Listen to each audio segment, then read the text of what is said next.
First up, and his return to the STO land, Mr. Goss himself. Look at that beautiful looking face there. Goss, how you doing? Doing good. Howdy. Greetings, everyone. Spencer here. And how you guys all doing out there? Good to be back. It's been a hot minute. It's been a hot minute. It's been a hot minute. It has been a hot minute. But you're back almost kind of just in time for all these shenanigans that is happening here. Oh yeah, I definitely came back at just the right time.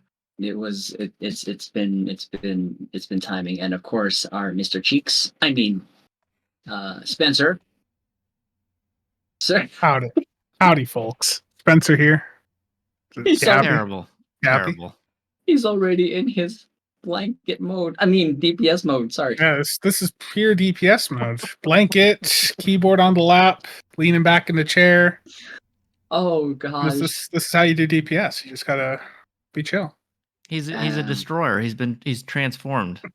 Yeah, no, it's him. And of course, last but not least, Dinkstad Martin. Hello. How is Dinkstad? I'm good. A little worn out, but I'm hanging in there.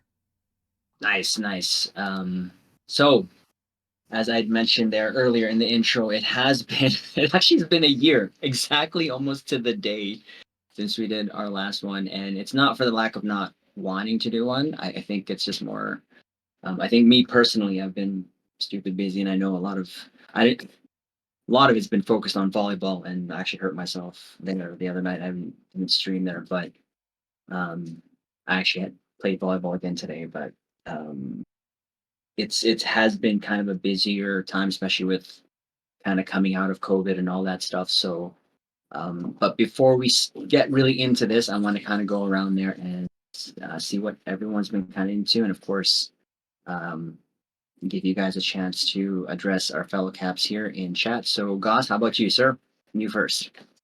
Well, I think like everyone else is gonna say, real busy in real life. Got a job, got a kid, everything like that. But I decided to go ahead and come back. I missed YouTube. I missed the community, all you guys, and everyone on the stream, people in the audience. Was one of the best parts of doing all this. And I found a few surprising nice things when I came back too. So I'm happy I came back, and looking forward to doing more YouTube.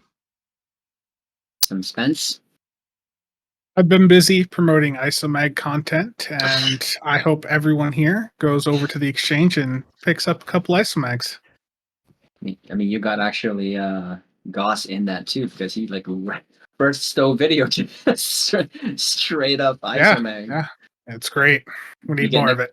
You getting? Well, the thing about being gone is I don't know what the consensus is, so I was like, "This is good, right? Like, am I wrong?" No, it has been great. McStud. Same as everybody else. Busy, real life. I moved out of my house. I think I put some posts out a while back when I did that. So I'm in between having a recording studio, office, and stuff. So the YouTube is slowed down quite a bit. I'm trying to get at least one out a month. Once I get good internet here, which should be in the next 4 weeks or so, I'll probably start up some live streams as well. But it's kind of where I'm at the moment, kind of low key in terms of putting out content, but it's still coming. I'm not gone. It's just I don't really have the ability to do it at the moment. So I'm surrounded by my kids' computers and my wife right in front of me. So late at night is about the only time I can do anything. Other than that, Spencer knows I'm screaming at him while we're playing during the week and shut up. Yeah, that's video is just you yelling at your kids. Yeah, it'll probably sell, but but yeah, that's where I'm at. So I'm not gone. I haven't stopped. I've just massively slowed down, but I will start picking that back up here probably in about, like I said, 4 weeks once I it's making it get up. The good internet. Just Mrs. McStud right there. It's all her fault. Chiming in. Miss McStud, if you can quickly throw a paperclip right now. Go. Well, I waited till she went to bed. Oh crap. All right. That's awesome. Again, it has been a while, and I'm looking forward to this. So have some things to go over, and kind of the first thing is kind of what has happened since the last Stowcast here. Now, for me, the one that I wanted to bring up was all of the shows that have been up. So from Picard, Strange New Worlds, Discovery, Lower Decks, and even Prodigy. Um, out of all of those, the season 3 Picard for me was absolutely amazing. As a TNG baby, it has really, and I'm not saying reignited, because I've always I feel the same about TNG. It's just, it was really a last hurrah, when it came to them. And it really felt like they put everything in it. And with that, the partnership with STO, right? That really just was probably the icing um, on the cake when it comes to all this Star Trek content that is all out. And I said this before when Discovery came out, there's such huge potential for STO, and it was even realized to the max when STO is now tied to the hip with Star Trek.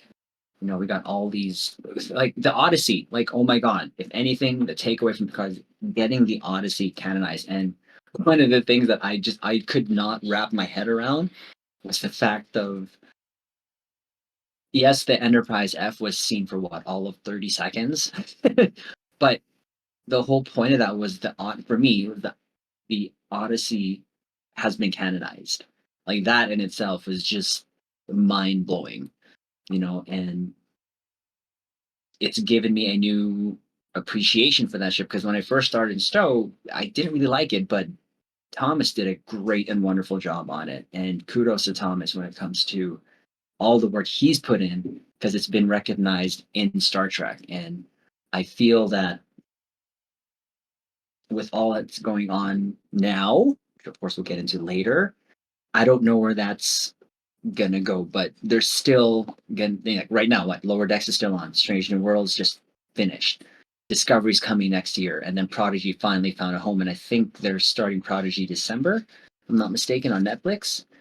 But for me, I still think there's so much potential for Star Trek Online, and from all those shows we had content from that in Star Trek Online. So that's kind of where I'm at with since the last time, with all those things coming to STO, I feel that it has been more positive than negative. How about you guys, Gus? Sorry, repeat the question one more time.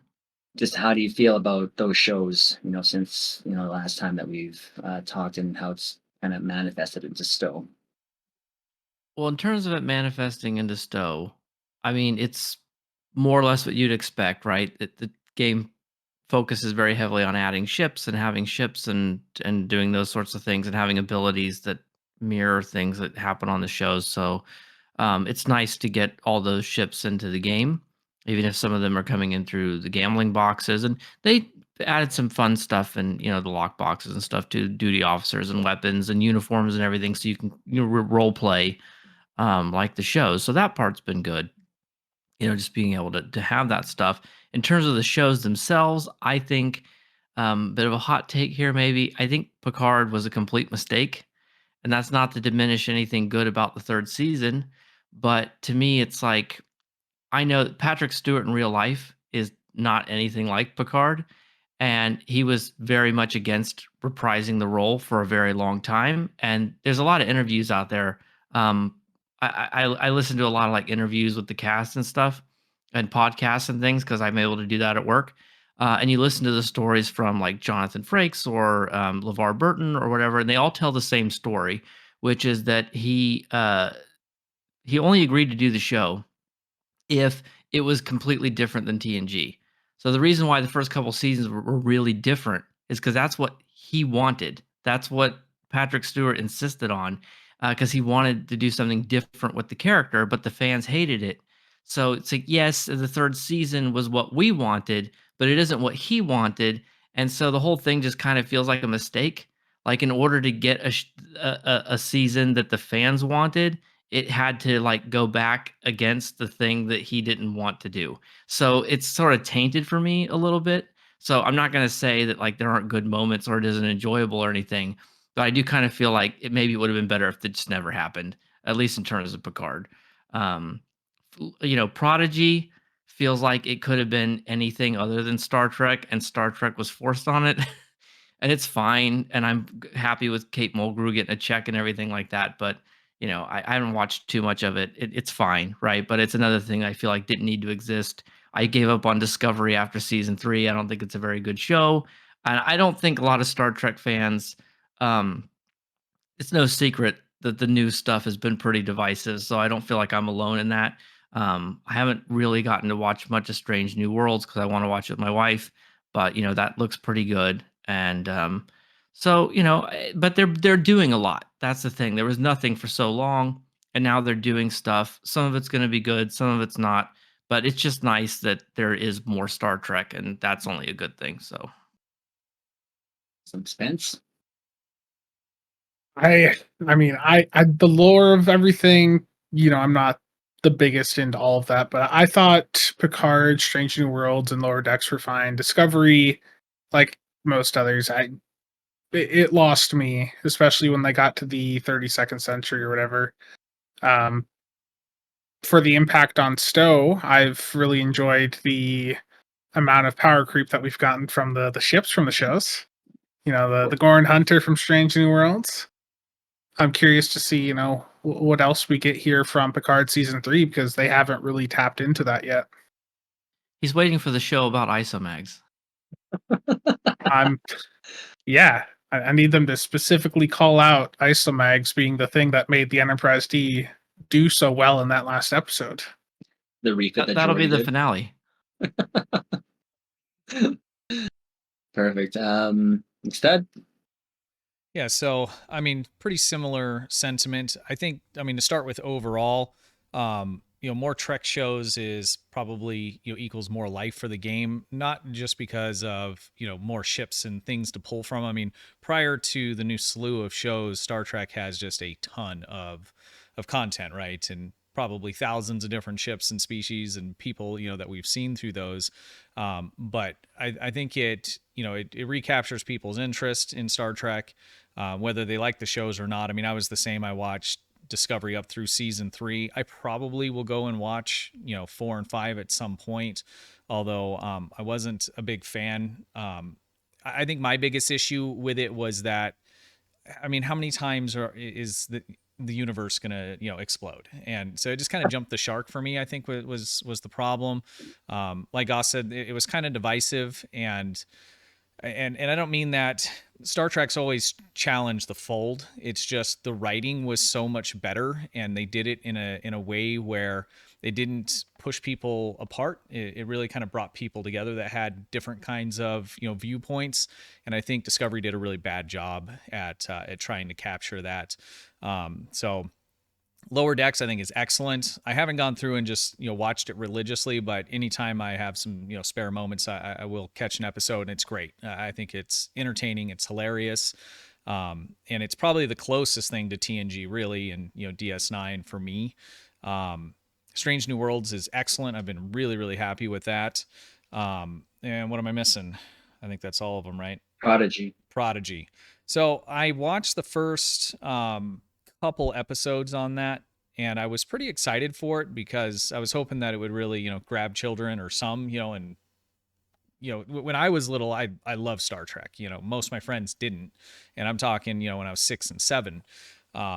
And I don't feel like, especially today with all the different technology and stuff like that, kids don't have the same kind of attention spans. I mean, no kids have great ones, right? But with all the shorts, and I know my kids, they're stuck on their phones. I think it's good overall to have that kind of content out there. Maybe grab some of them to grow up being Star Trek fans. But I didn't watch much of it after that. It was pretty aimed at children, so it didn't really grab my attention as much. But I think overall, with the content that's coming out, I think that's good for the game because it engages people more. People start thinking about, oh, I used to watch this, and I'm going to watch it again, and somehow they might run across STO if especially if they ever decided to advertise or something like that. But it's really kind of a word of mouth system that they got going there. So I think all the new content and shows that are out, I think it's good for the game. And again, I'm just going to kind of set aside, the different ships and all the different stuff, because even if that wasn't happening, we would still be getting all that stuff anyways. So. Oh, when I was a kid and TNG would come on, the intro, when it's going through the solar system and everything, that just absolutely captivated me. I love that. That really drew me in when I was a kid. Yeah, for me, there's one particular scene of the Enterprise D that just, when I flip the channel, like I just remember that camera kind of panning from either up or down or down or up, and it just captured me right away, and that's the first time I saw the Enterprise D, and I just instantly fell in love with it, and seeing her in those beauty shots and all that stuff that they just that ass, yes, sorry. um I should probably not get too excited here because that could be clippable. Yeah, no, the shows I think are good. The Discovery, I'm just going to touch on some of the points you guys said. Discovery, yeah, I just could never get into it. I just couldn't.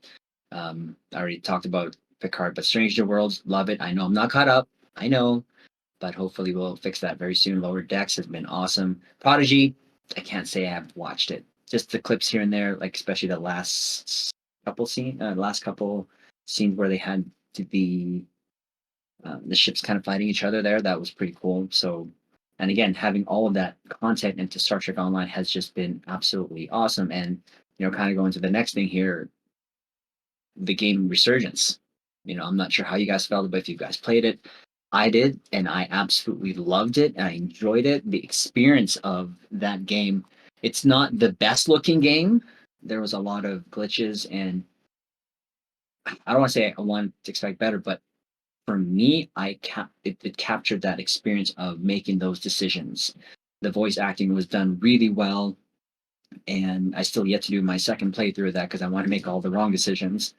But I hope in the future that there's more DLC content for that. Having said that, well, frick, the crossover, we have the actual ship in game, like the Resolute. I made a video before this was a thing and said a possible crossover, and just the crossover has just been amazing. I know it's just a centaur, but the deflector makes all the difference to me. I don't know why, but it does. And I hope that there's more of that from older games. I thought, to be honest, that I would see the Ark Royal because I read somewhere or saw it somewhere that Thomas's favorite ship from the Star Trek Starfleet Command was the Ark Royal, which meant that would have been a carrier. So I think that was one of my favorite ships playing back then. So I don't know, Goss, did you have any thoughts on Resurgence or any of the? I know there's also Infinity, of course. So how about you, sir? Well, I haven't played Resurgence yet. I am looking forward to it though. But one point I would make before we kind of move on from the shows a little bit, just getting into talking about the shows and the games together. One thing I've noticed I think is a little concerning is if you look at the games, um, STO is an MMO, so it's a little bit different, right? They're going to pull in anything they can get. But if you look at how, like, what's the target, right? You have all these decades of Star Trek. They could choose anything. You'd think they would mostly focus on the newest Star Trek, and they tend not to. Star Trek Infinite, it's mostly TNG. Star Trek Resurgence, kind of TNG era esque, right? Timelines, the mobile games, any kind of Star Trek game that's coming out, they're more focused on the old Trek than the new Trek, and I think that's a bit concerning because it means that they're when they're looking at it and all they care about is the bottom line. They're like, what Trek appeals to people the most, and they're not picking the new Trek. Right. No, I've always I've always hated the fact that they always go back, not really forward, but then Discovery took that to a freaking new level and went a 1,000 years into was it 1,000 years into the future, I think, or something. And now we got all floaty bits and stuff like that. Um, but yeah, so I know you've been playing Infinity though. How, since we're on to also talk about how you liking that? Well, if it was the only 4X game that existed, I would be saying it's amazing. But it's not. It's not even the only Stellaris game that exists. So I think the issue with it is that it's just too limited, and they really force you into just one scenario. And these kinds of games, it takes, if you never pause, which is a disadvantage, and you put it on the fastest setting, and you don't manage to win by one of the instant win conditions, which are very hard to do, it's at least 20 hours to get through one playthrough. Obviously, you don't have to do that all in one setting. 30 hours if you put it on normal speed. It's going to be even more if you pause it, which you probably should do. And so, if you really only care about playing it a few times, if you think you're only going to play it 100 hours, and you really love Star Trek, I think it's probably pretty good. But it just does not have anywhere near the variety or variation or a lot of the things that these games are known for that you could get just by paying $30 to get base Stellaris. So I'm a little worried about the future of the game. I think it's kind of neat, but they really got to add stuff. And so far, all they've done is bug fixes. It's only been like a month and a half. But if this is going to have any legs and not just be a novelty thing that's forgotten, they're going to have to add some serious content to it. But overall, I mean, it is good. There's nothing wrong with it. It's just like, who's it for? Spence? With Resurgence, I have had honestly just no interest in getting into it. It's not the type of game style that really is attractive to me. For Infinity, I like RTS games, but not that specific Stellaris style. I'm more into like Supreme Commander or like StarCraft, like that type of stuff, rather than the 4X stuff like that. So I don't know. I don't really have much to say there about the other games. I mean, the crossovers are good. One of the secondary benefits that these games do have is with them collaborating with Cryptic, what they're getting from STO is the ship models. And that is something that Cryptic can monetize now, is selling these models, like the rights to use them, to these other game companies. So that's something that may keep STO around a little bit longer, even if we aren't directly interested in these new games. Right. Stud? Yeah, so I haven't played either of the new games. I have looked at them. I don't have any issue with how they look. They're just not really for me these days. I mean, the only thing that I'm playing is multiplayer MMOs for the most part. That's really kind of sucked me in really since I started playing STO. I'd never played a MMO before, but I just find that anything that I do, I want to be able to share it with other people if I want to. And so the games just don't appeal to me. So I don't really have any feedback on the games themselves. I think in terms of STO, I mean, all the crossover stuff's fine. I think more than anything, if, when we got the ship model from, was it Resurgence that it came from, right? I'm hoping that kind of went both ways. So people that are buying or playing that game also got something in their feed about how that ship is now available in STO. And so we could call that marketing for STO. And any kind of marketing that STO can do is good, because anybody that likes Star Trek and plays computer games is most likely going to like STO, especially since there's nothing else out there, right? So people just need to know about it. Stud? Yes. Goodbye, Stu. Did I lose him? How about now? It's that Test? Starlink. Test? It was changing satellites. Everyone there? Nope. Nope. Can you hear me? He's digitizing. He's digitizing. There you go. Is it better? He Yep. got trapped in a transporter Yep. for a little bit there. Where did I dig out? Where was I at? The monetization of the ships and the cross sort of advertising. Yeah. So basically, I think the crossover stuff, in my opinion, the only positive that I see in terms of STO, because again, there's plenty of content everywhere. So getting content from these games to me isn't really a big deal.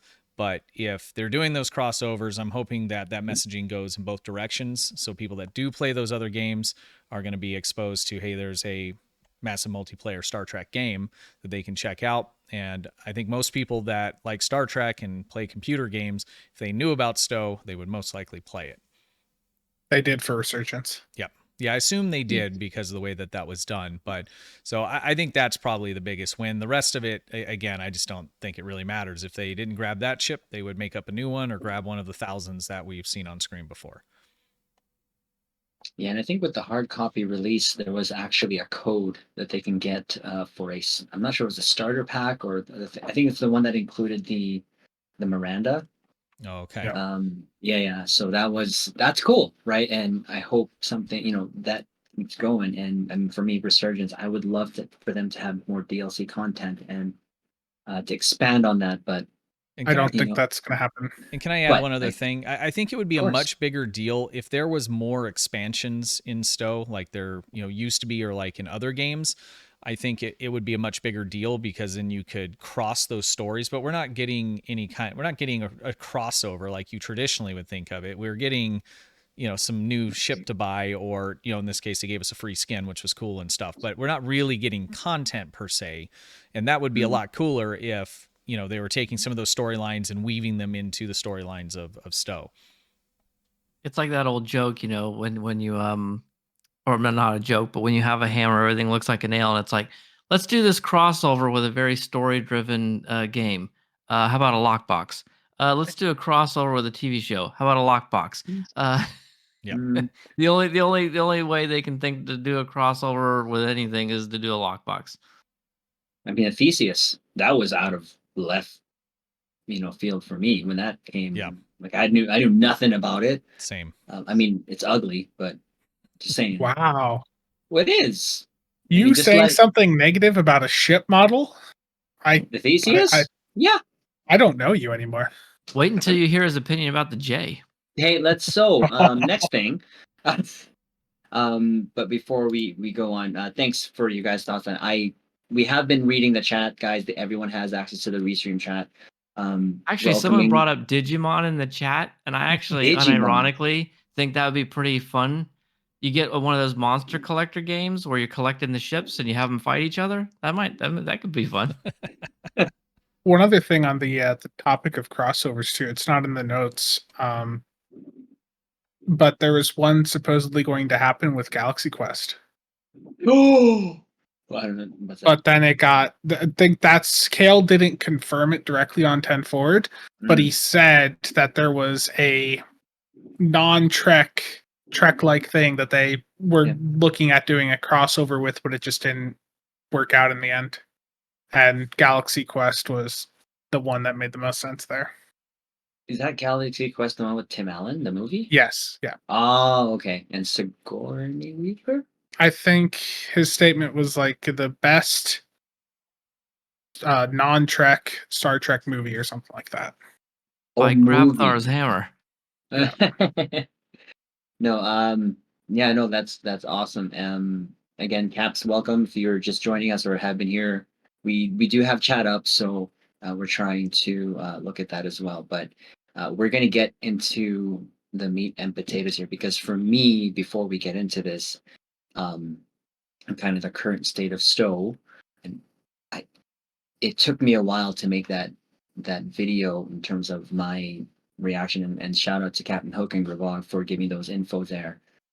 If we sort of look into the real world, I've been through a corporate restructuring and corporate sort of letting a company go and all that stuff. It was only a kind of a matter of time, obviously, until things were going to fall down. But the one initial takeaway, and I did say it in the video there, was I kind of feel for the devs. That's at the end of the day, regardless of what we think they do or don't do in STO, they're doing their best to provide for their loved ones, right? Their family, their partners, their children, father, mother, whoever. And it was a certain sadness I felt when I saw that, and even the tweets and all that stuff, or not tweets, sorry, in the LinkedIn profiles and all that stuff. Going over that, my heart went out to them, But what got me was they were letting go of people who were in STO for like 12 years, and I'm not sure, and this is why I want to do this, because I want to get your guys' thoughts, and maybe when you guys go over your thoughts, that I can pick something from it, because again, I'm still going to be playing Star Trek Online. That's not going to stop.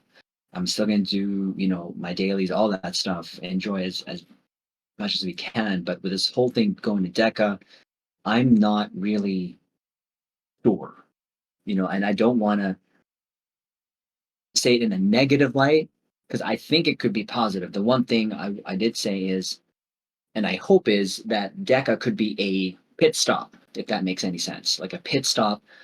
And then if Star Trek does take off again, another company will just be like, oh, hey, these guys are are are holding on to this Star Trek IP. We can make this better. But making it better, going back to what I said earlier about people being like, oh, the spaghetti code, like you have all that freaking knowledge gone. Any new company that takes them over and any new people coming on to STO is going to be like, this is a mess, but I'm going to leave my rant there and just see how you guys feel about it. So Goss, take it away, sir. Right. Yeah. I think that I'm not as, negative about the situation as I think people want to imagine I would be. I think it's No. probably not going anywhere anytime soon. I think that it was kind of already in a place. It is kind of already in a place where the content releases are pretty far apart and stuff, and it is still profitable. So I just don't see much changing. I think that just them being under a new publisher doesn't necessarily mean that the publisher is going to have influence over anything that happens. I certainly don't foresee it shutting down or even going into maintenance mode anytime really soon. I think if you are planning to spend money or thinking about spending money, uh, assuming that you don't. I did have a few people say, well, in the comments of some of my videos say, well, someone said the day that the last episode drops is the last day I log in. So some people care a lot about the stories. They want that new playable content, but if you don't care about that, if you're just thinking, hey, if I drop $30 on a ship, am I not going to be able to play it? I think you will. Like, I think if you're looking to buy ships and stuff, it'll be years still for sure that I mean, there's no guarantee, but probably that you'll be able to use it. Whether or not, how much longer are we going to get new stuff? I think the biggest threat to that is people choosing to leave, not people getting fired, because a lot of people are open to work. They are vocally out on the internet on LinkedIn saying that they're looking for new jobs. And like you were saying before, the spaghetti code, it's their own custom engine. It's not going to be something that's going to be easy to find other people to come in and work with. So when someone leaves who has some specialized knowledge with developing the game, that's probably it. Like that part of the game just is never going to get developed again. So the thought experiment I brought up earlier before we started the stream, Kale, Ambassador Kale, he's open to work, right? He logs into work. He goes in, he's doing all the community manager stuff for us, doing the blog posts and all that, and going to doing 10 forward and everything. But then 5 o'clock rolls around, he logs out of work. He's going on LinkedIn to see if he has a job offer. And for a lot of these people, as soon as they get a better offer, I mean, they're gone. You don't do that unless you're ready to go. So I think the biggest threat to um, the game being in active development is people getting better offers and leaving. But I do think the servers will probably be online no matter what for quite a few more years. So I think if you just want to play the game like the way it is now, there's no issue there. I think it's going to be around for quite a bit longer. Spence. Yeah, I agree. Like, I don't think STO is going anywhere anytime soon. If they were looking to put STO into a maintenance mode, we would have seen the layoffs target more of the STO team. Yes, there were some people at Cryptic that spent multiple years working on STO that were let go, but most of them were not actively working on STO. They had moved over to other projects at Cryptic. The one person that I'm aware of right now that was let go from the STO team was the acting QA lead. But like none of the artists actively working on the game, none of the system software people, as far as I know, they're all still there working on STO. And as for DECA, I just don't think there's going to be much of a change from that. I think Cryptic being put under DECA is simply because Embracer wants to sell Gearbox off, but they want to keep Cryptic, and they want Cryptic to continue working on their older projects that they've been running for years. So, if anything, I think Cryptic is going to be more focused on STO, Neverwinter, and Champions than they were just a couple weeks ago. And development-wise, there is going to be some interesting stuff popping up next year. Kale's stated that the storyline that we're currently on is going to be running up through the anniversary event in 2025. The question is what comes after that, but given that nobody high up on the STO team was let go for the most part outside the acting QA lead, I just the indication to me is that STO is going to be around for many, many more years.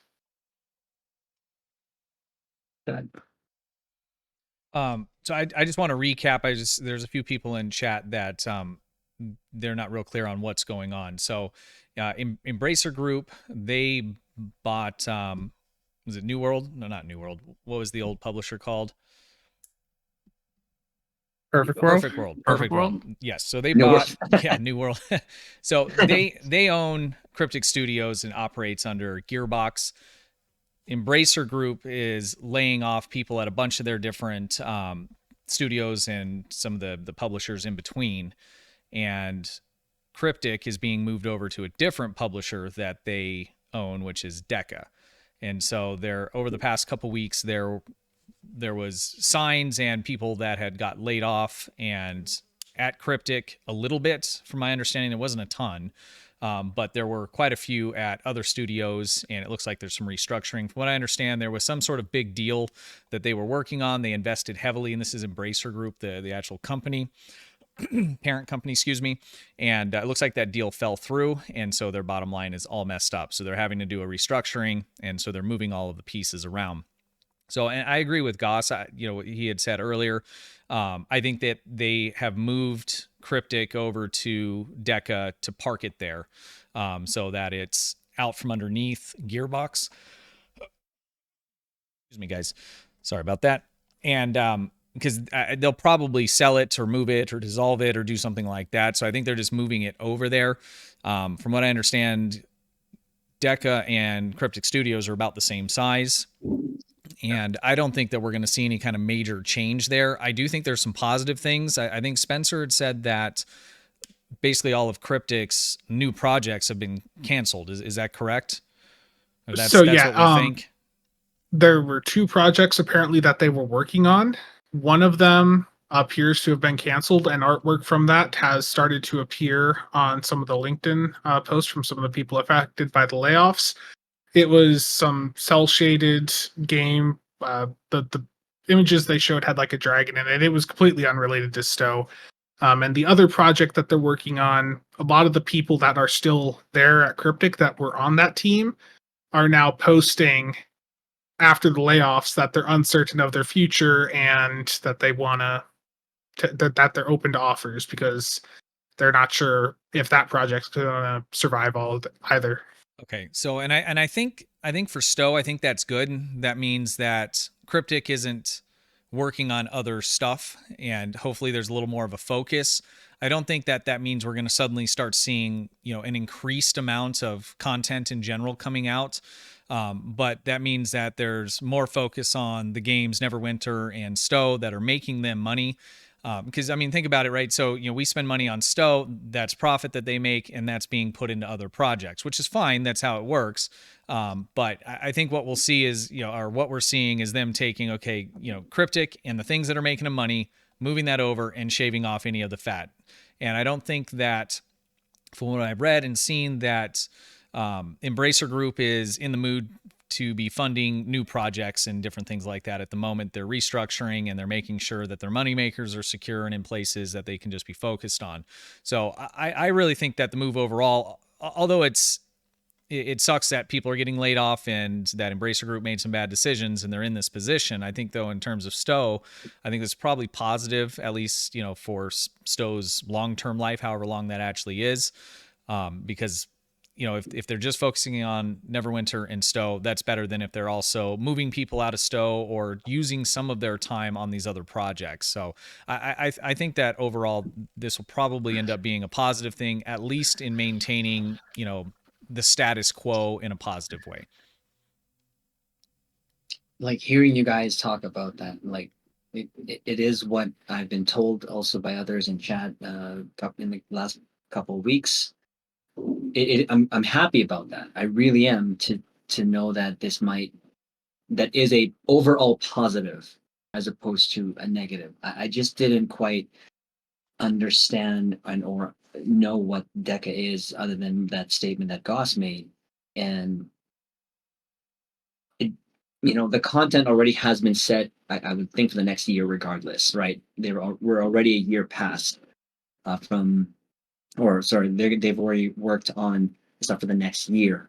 And that brings into question. So with this recent, the Hollywood strike or whatever that had happened, in that time, were they able to get some voice overs for the next, 4 or 5 stories? Because really, let's be honest here, the drip feed of the stories have been like quarterly, 5 times maybe if we're lucky. Can I just jump in and say I hope they didn't? Because paying, I'd rather them pay for other things, use those resources than, just famous actors' voiceovers. I mean, I understand the immersion on some of the stories and things like that. I did enjoy it. But at this point, I mean, we really got to pick what's most important, at least if I was running the place, right? And the voiceover is probably pretty far down the list. And that's also something that isn't going to hold up development. Like they can still work on the missions and all that without having the voice lines, like the actual audio recordings. And I would, this is just me. I know this wasn't a popular opinion the last time I voiced it, but I don't think they've really been using the voice actors well. The last they got Kate Mulgrew in, I thought they took absolute horrible advantage of that. I hated everything they did with bringing her back in. I thought they wasted that. The Discovery cast, they got some of those in, and you could just hear how like half-hearted and uninterested they were in their line deliveries. And so, yeah, they got the cast in, the real cast, but it's like I'm not sure that they were actually doing anything good with it. So maybe it's better off, like McStud said, put those funds somewhere else, and don't spend all that money getting the voice actors, and especially if it's not going to amount to anything. Right. And I know that there's a recent tweet, and I think Spence, you mentioned it in your last video as well, about Kale saw the anniversary ship, I think it was, or something that we would be excited for, or should be excited for the anniversary ship for next year.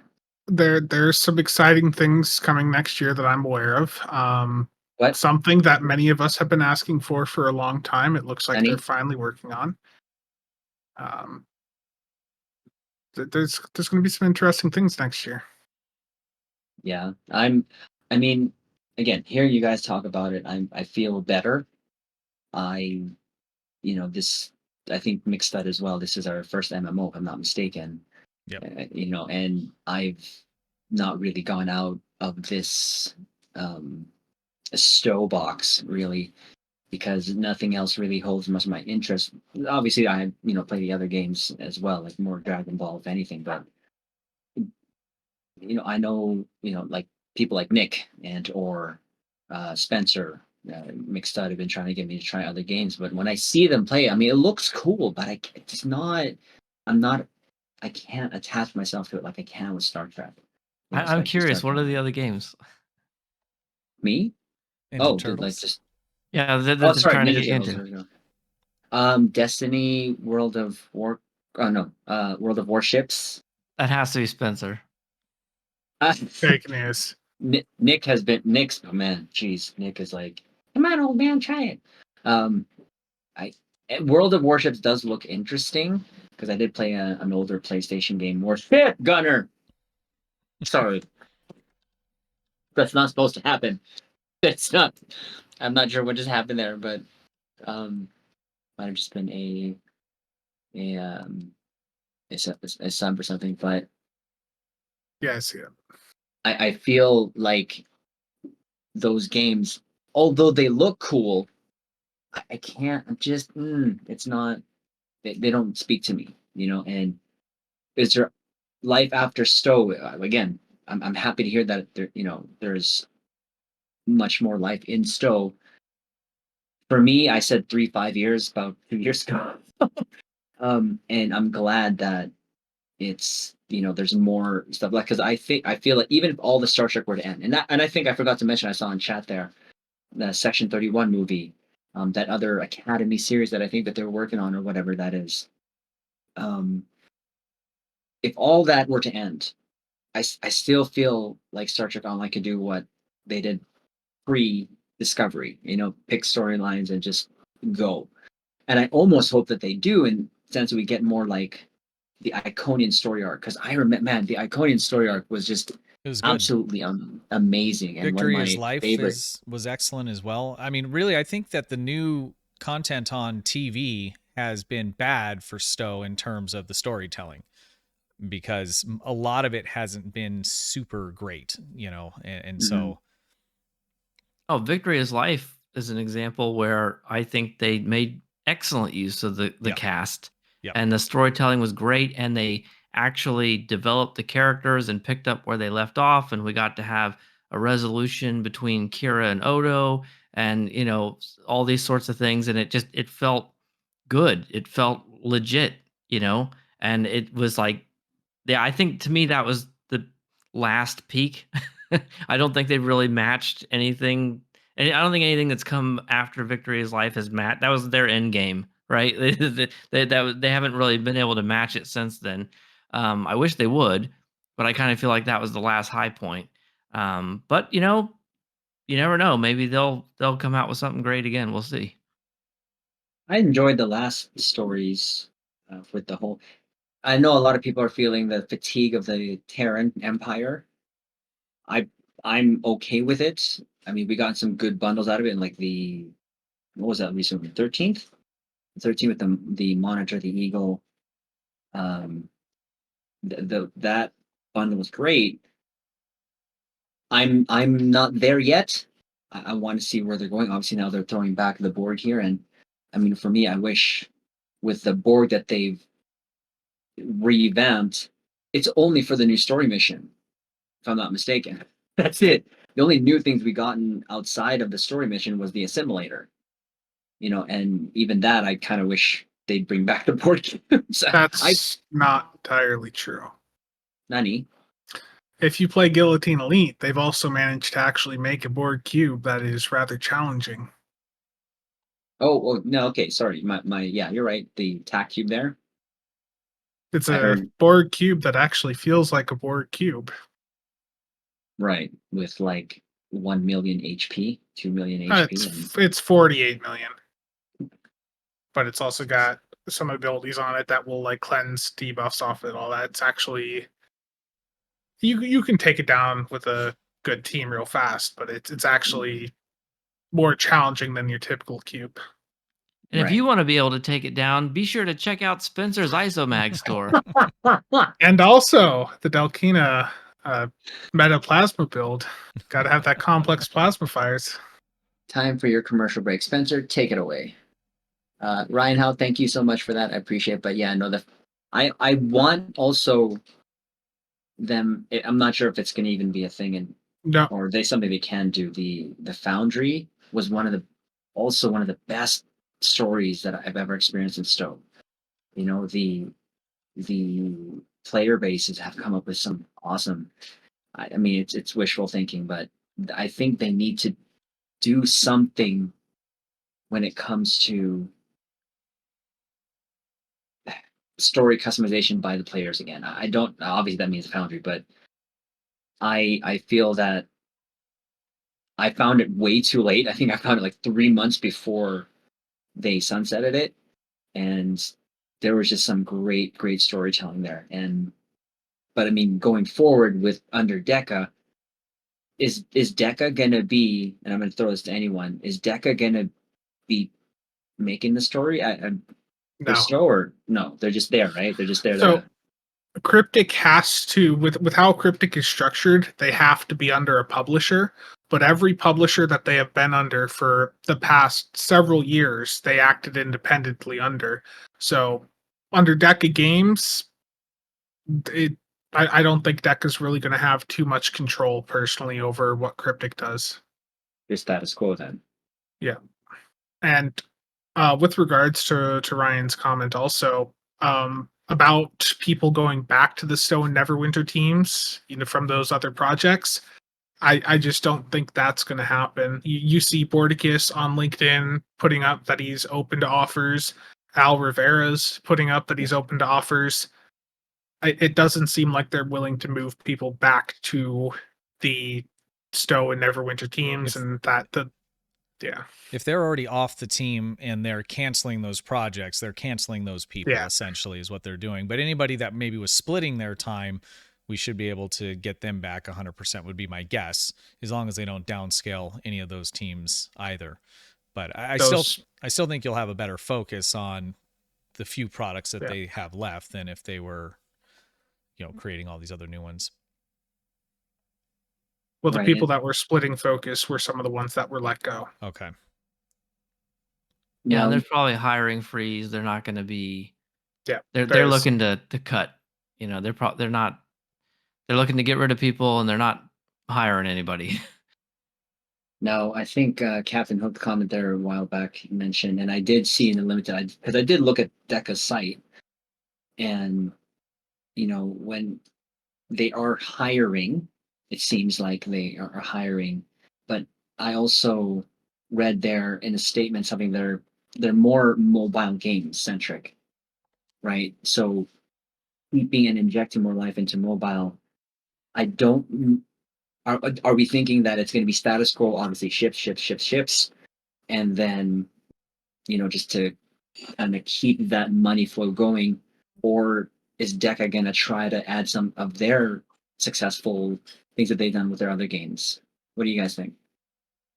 I hope they don't, because them adding what they would add to mobile games is going to be more monetization and those kinds of things. And I think STO's already monetized out. I don't know that they can really get away with much more, of that kind of thing. My opinion is we'll probably see the same exact kind of cadence that we saw over the last 2 years, which is, four missions, some patrols, a couple TFOs, and then, your monthly ships and things like that.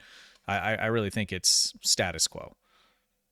Pretty A much few people got mad at me, but I pointed out STO is basically already monetized like a mobile game, so there's really not a lot to change. It's bad. I know, like for myself, when I played a lot of computer games, but it was mostly single player games. This is my first MMO, and I know there's a lot of people that play STO and my age bracket and Triz's and Goss's, where it's one of the only games that they play, and they may not have a good point of reference when it comes to that, but every other game that I play, there is monetization, and some of them aren't great either. But if you look at games like Destiny, Elder Scrolls, there's nothing that you can buy that makes you better in the game. It's all cosmetic. Even a game like World of Warships and Tanks, there are lock boxes and there are premium ships, but it's a lot more fair the way that they do it. What the odds are. If I spend $20 on this many boxes, I am going to get a ship, or whatever the odds are. There's also, you can earn the best ships in the game. You can only earn. So the STO is monetized in a way. I think they modeled it really after, I don't know if it was WoW, but they went farther than that, back in the late 2000s, and that monetization model for large games at least fell out of favor pretty quickly after that. STO has hung around despite it because of, I think, the IP, and I think it's a good game. The space combats, the mechanics and stuff, it doesn't exist in any other game, But from a monetization standpoint, it's not very nice.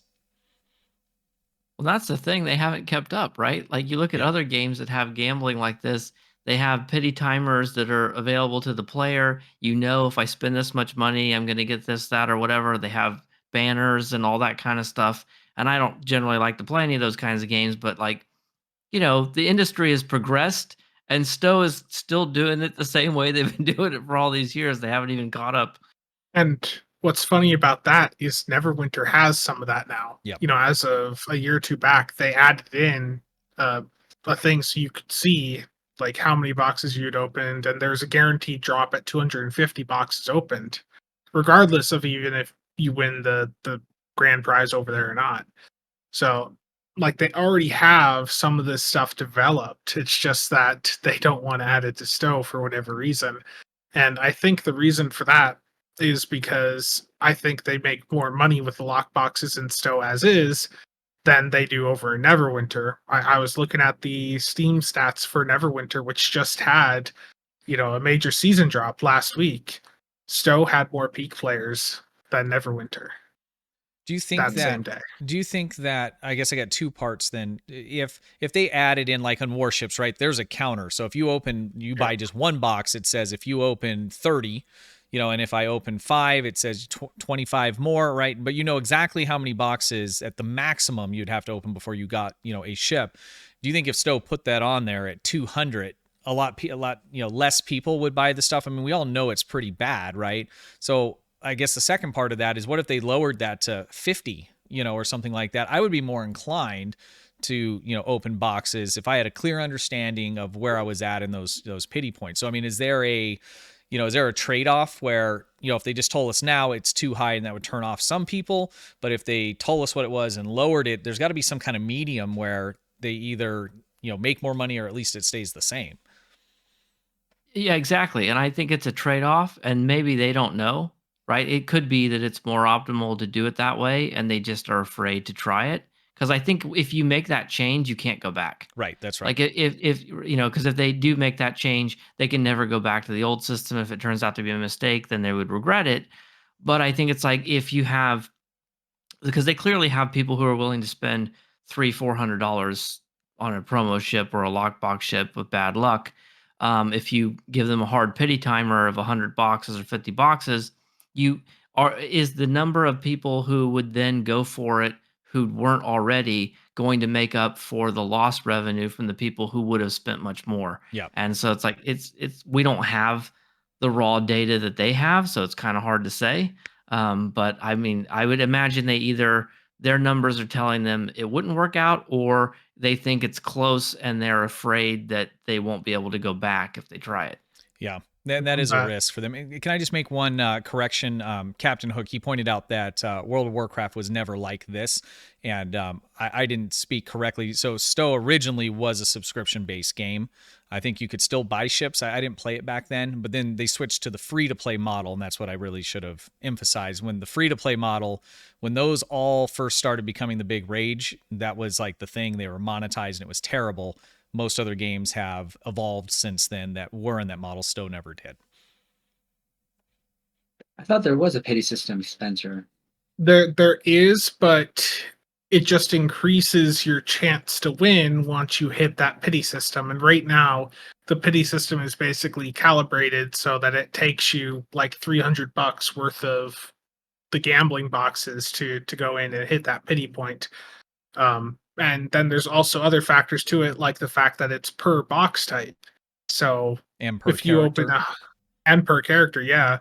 Oh. So there's all this data stored server side that we can't see. It was visible in the past because there was ways to pull it from the STO gateway, but that's been long killed off now. And I think with regards to lockboxes and STO, one of the other issues is I think that with everything going on, they're afraid to take that risk of doing anything to that income stream. I wouldn't. If I was them right now, I certainly wouldn't. Yeah. I can say though, if I'm permitted a few minutes here, it's a very, very, very different kind of game. But one of the other kind of games I play is Hearthstone. It's a card game, and of course, card games are basically packs of cards, and card games are basically loot boxes, right? I mean, it's a very similar idea. They made a change years ago that kept me playing, and I would have quit otherwise, where they basically have a pity system that says that you can never open a card that you've already opened at that rarity. So it used to be if you opened packs and you got a really rare card, it could be a duplicate of one you've already had. And then they changed it so that'll never happen. And so all of a sudden, there is a maximum number you have to open to get every card. And there's also a crafting system where you can trade the ones you have in for different ones. And so it makes it very consistent. So I know if I spend about X dollars per release, I'm going to get everything I want. And really, to me, the gambling, it still kind of is gambling. You could get lucky or unlucky, but I know if I spend, however many dollars, I'm going to get what I want. And I think at the end of the day, that's what Stowe needs, because you do see. I just saw a post this morning on Reddit from someone who said that they opened, 150 boxes or whatever and didn't get the ship, and it's like, that can't happen. Like, if they ever want to get people like me to open lock boxes again, there has to be a guarantee that if I open X number of boxes, I'm going to get what I want. There has to be a maximum price tag, right? Maybe I'll get lucky, but there has to be there has to be a fixed cost that if I spend this, and because then going into it, I can make that choice. I can say, listen, I'm willing to spend $50 or whatever it is, and then if I get lucky, I get lucky. But if I don't, I'll still get what I want. The problem with the system the way it is now is you have no idea when you open your first box or your 50th box or your 200th box how much it's going to cost you. To me, that's always been the hang up. That's always been the thing that's made me angry about the gambling in Stowe. And I really wish they would change it. They're probably not, for all the reasons we just talked about, but I mean, I think the rest of the industry has caught on to that, and I think they need to catch on to that. I think they do need to take that risk. I mean, what do they have to lose at this point, right? So what would be the max box you think of opening? That would be fair. I won't say fair, maybe that's not the right word, but would be still profitable for Stowe, but also entice someone like yourself to open the wallet. I think for me personally, I think $50 in keys is probably as high as I would go. I mean, in reality, that maybe not, because I make YouTube videos. We can do tax write-offs and stuff, and we get revenue. So maybe I would be willing to go higher just because I do YouTube. But just as a person, for the personal consumption, 50 is as high as I would go. But everyone's going to have their own limit. Spence, how about you? What do you? Yeah, I mean, 50 would put it more in line with what you would see with like a World of Warships. I would say somewhere 50 to 100 at most, but anything higher than that is just, with it being a single character unlock, it is really quite rough. Um, yeah, I think I'd lean more towards that 50 point, given that these are still ships that are just a single character unlock. Stud?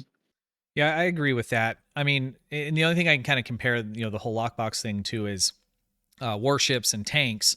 And with the way that Stowe has a lockbox, right? They're Infinity, and then you have your seasonal ones, whatever you want to call them. So if they could vary that for me. So if a seasonal lockbox came out and it just had super popular ship, something that was really good, I would be okay with spending more, $7,500, but I mean, it'd have to be really good, but for the Infinity lock boxes, I think $50. And even then, to spend $50 now, my problem is, I've played a long time. I chased the deeps. I spent some money, but I'm at a point now where it's like, well, if I get, like I don't have the Maelstrom torpedo, and it's because I didn't want to buy that ship. There was some of the nerf issues and this and that, but let's say none of that even happened. I add that, and I was number 4 on the table. I add that, to my ship. What does that get me? Like, what do I do with that? And that's really kind of my problem at the moment, is that there's nothing that I think that they could sell me, because there isn't any value. Like, I like the way the ships look and stuff, but I'm not going to spend $50 for a skin. That's just not going to happen. And in the past, I would have spent $50 for, the ship that the DPR came on, or DPRM came on, and gear like that. But at this point, if I get that kind of stuff, I don't really get anything extra out of it in terms of playing the game. So if if they turned around tomorrow and said, we're upgrading servers and we're fixing some stuff to where, I could do the kind of activities that I like to do with no issues, then maybe I would be apt to spend some money. But at this point, the only money I would currently spend is if I needed like some more inventory slots or duty officer slots or, little quality of life things. But in terms of buying, ships and lock boxes, at this point, I'm not really at a place where I feel like I'm getting bang for buck. And it's not that whatever I might get isn't good. It's just, what am I going to do with it once I have it? Yeah. The end game in this game is just extremely lacking for long-term playability. And I was And to your point, we have so much already. Yep. What's the marginal utility there, right? And as you said, nothing they could sell you, would help, which is why you need to buy from Spencer. He's got these ISO mags. Listen, they're really great. I got to tell you about it. how much of a cut are you getting? Holy jeez, that's like 3 times. 10% affiliate cut. Anyone that wants to promote the ISO mags, 10%. Hey! I thought we settled on 20%. What's going on here? We're just Shut up. Well, me and TriZander had a conversation the other night, about the end game, and every time we kind of talk about it, it's kind of beating a dead horse, but at the same time, I kind of kind of think about what is it, and TriZander always says, well, it's made up, but really when I thought about, New World and Destiny's a little bit different, but a lot of the other MMOs that I play, the end game it's made up in terms, what do you want to do, right? So you can do dungeons and raids, which are what our TFOs are. Now they're not quite as good or as long, right? There's Space Barbie. You can be a crafter. There's all these things you can do that you can choose. They're not really made up. It's the same, but none of them are really as good as what a lot of these other games are, except for in my, what I like to do, DPS and, doing the raids and the TFOs. But because the servers have so many problems, when you're playing on a super high end and those servers aren't working properly, you can't play the game. So I think the end game's there, and I think that they could just put a little bit of a focus on that and make it better. And I think it would be on par with many other games. You said end game. Like, correct me if I'm wrong. I thought there was another game, Diablo, that had actually a DPS list of rank, or that's another word for it, I thought. Well, like in New World and a couple of the other games that I play, there's leaderboards, but it's more, There you go. it's not necessarily DPS. So, I mean, that's kind of what we're left with, right? But in New World, for instance, like when you do the mutated dungeons, which are like higher level or like a higher level key, like you would have in WoW, they're timed. There's a certain amount of points accumulated the faster you go through, and if you kill all the side bosses, there's all these kind of objectives. And so there's leaderboards that'll show people that have gone in with a team and been able to move through it quickly, efficiently, taking down everything. And in order to do that, you got to have DPS, you got to have your healers, everyone's got to be top tier. But it pulls in a whole bunch of optionals, I guess, you for lack of a better term, and then it tracks what teams and what people are performing like that. And a lot of that is actually built into those games. World of Warships, I mean, I can pull up how many ricochets I've ever had in the entire time I've played the game. I mean, every single detail is there for you to grab, just built in. You don't need any third-party stuff. But it's similar to what we do with STO with the third-party stuff. It's very light, but all the same things are there. There's crafting, there's Space Barbie, there's role-playing, there's DPS, and all of that. It's just, I wish they would just focus, just look at, okay, what do these long-term players do? And it's those things I just named off, and let's do a quick, polish pass on it. I think that would go a long way. Well, they do have now the in-game parser. So I think the actual next step would be to actually make an in-game, like in-STO leaderboard of some sort. I know there is the parser, like, the parser, obviously, but I feel that would... I think that they had that internally, and they were like, hey, you know what? These guys like parsers. Let's throw this out there for them. They'll love it. And I would have known. It's a joke. I will say most of the best things about STO have been on the community to provide. Yeah. The wiki, parsers, like it's just the Foundry, like so many things or people pointed out, someone made a complaint that said, your videos are too negative, and since the YouTubers are basically the advertisements for the game, like it's my job to advertise the game. But it's like, but that is effectively what happens when they don't spend money on advertising. Like so much has been put on the community, and the community has delivered, quite frankly, more than they've deserved. We've made better. The community made a better parser than they did. We do a better job of advertising the game than they do. It's like, I just feel like if they would expand on that, they've already put it in. They know that there are DPS chasers that would kind of go into that conversation again, would solidify a part of the end game. And think about if I'm not mistaken, didn't the community manager years ago, Spencer, had like costume sort of competitions back then? And then if not a competition for prizes, but maybe, hey guys, I'm going to be streaming here. Show up your best costume, and the winner would be blah blah blah. I thought think that was the Kale's thing. done that. Has it? But I think having and knowing that a lot, because I know a lot of people who spend just most of their time in the tailor, whether it be ship and or the ground tailor, just making characters or whatever. Again, I don't know what that would look like, but I know that if you put that out there and say, hey, show me your best character under maybe these certain uh, outlines or whatever, and you can win a more inventory or whatever, this item X8, I think that would actually help not only build a community, but get people really coming back for one of the major things that that I think is known for is like the Space Barbie. How many times have I heard Space Barbie is the true end game? And a lot of the people I've known over the years, like I said, they don't care about the DPS. They don't care how much damage they do. What they care about is how they look, both in space and ground. Yep. I just feel that would be just more solidified when it comes to that. But and I think if Akilagon pointed out in the chat, that's how to pronounce their name, that Voldemort used to do these. I never thought I would see He Who Shall Not Be Named brought up again. But another person who used to do it, I think, was STO. He used to do it too. Of course, he's not really doing stuff anymore, but I think he used to do that. Also used to do it.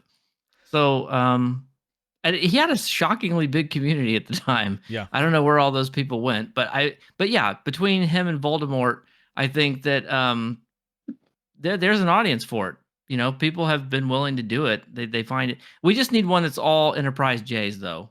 Stop it! Stop it! Well, Stop! And if I can say enough with the J. One last thing on it, because it's not real defined too, there's a lot of, you see animosity at the end game between people that do PvP or people that do high end DPS or just casual, just wanting to run TFOs. It feels, it's very I don't know, it doesn't feel real good at the end game between those different kinds of groups of people. And if you look at a game like New World, for instance, like I don't PvP in that. And there's sweaty, just, crazy stuff, these guys do in there. I don't think twice about it. It doesn't bother me whatsoever because there's a lane for that, right? And then people that like to run dungeons and stuff like that, which I do, and there's different levels of it.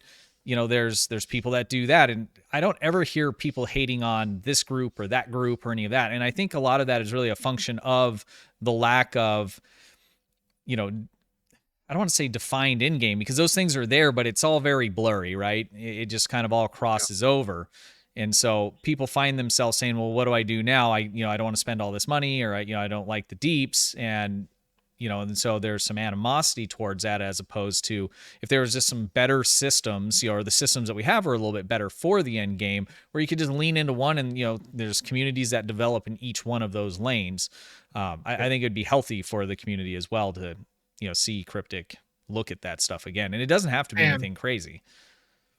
I think on that point, like you've already said this, but just getting the server performance to be a bit better, activation times to not be as rough as they are, like make it so people have an easier time playing the content that does actually exist.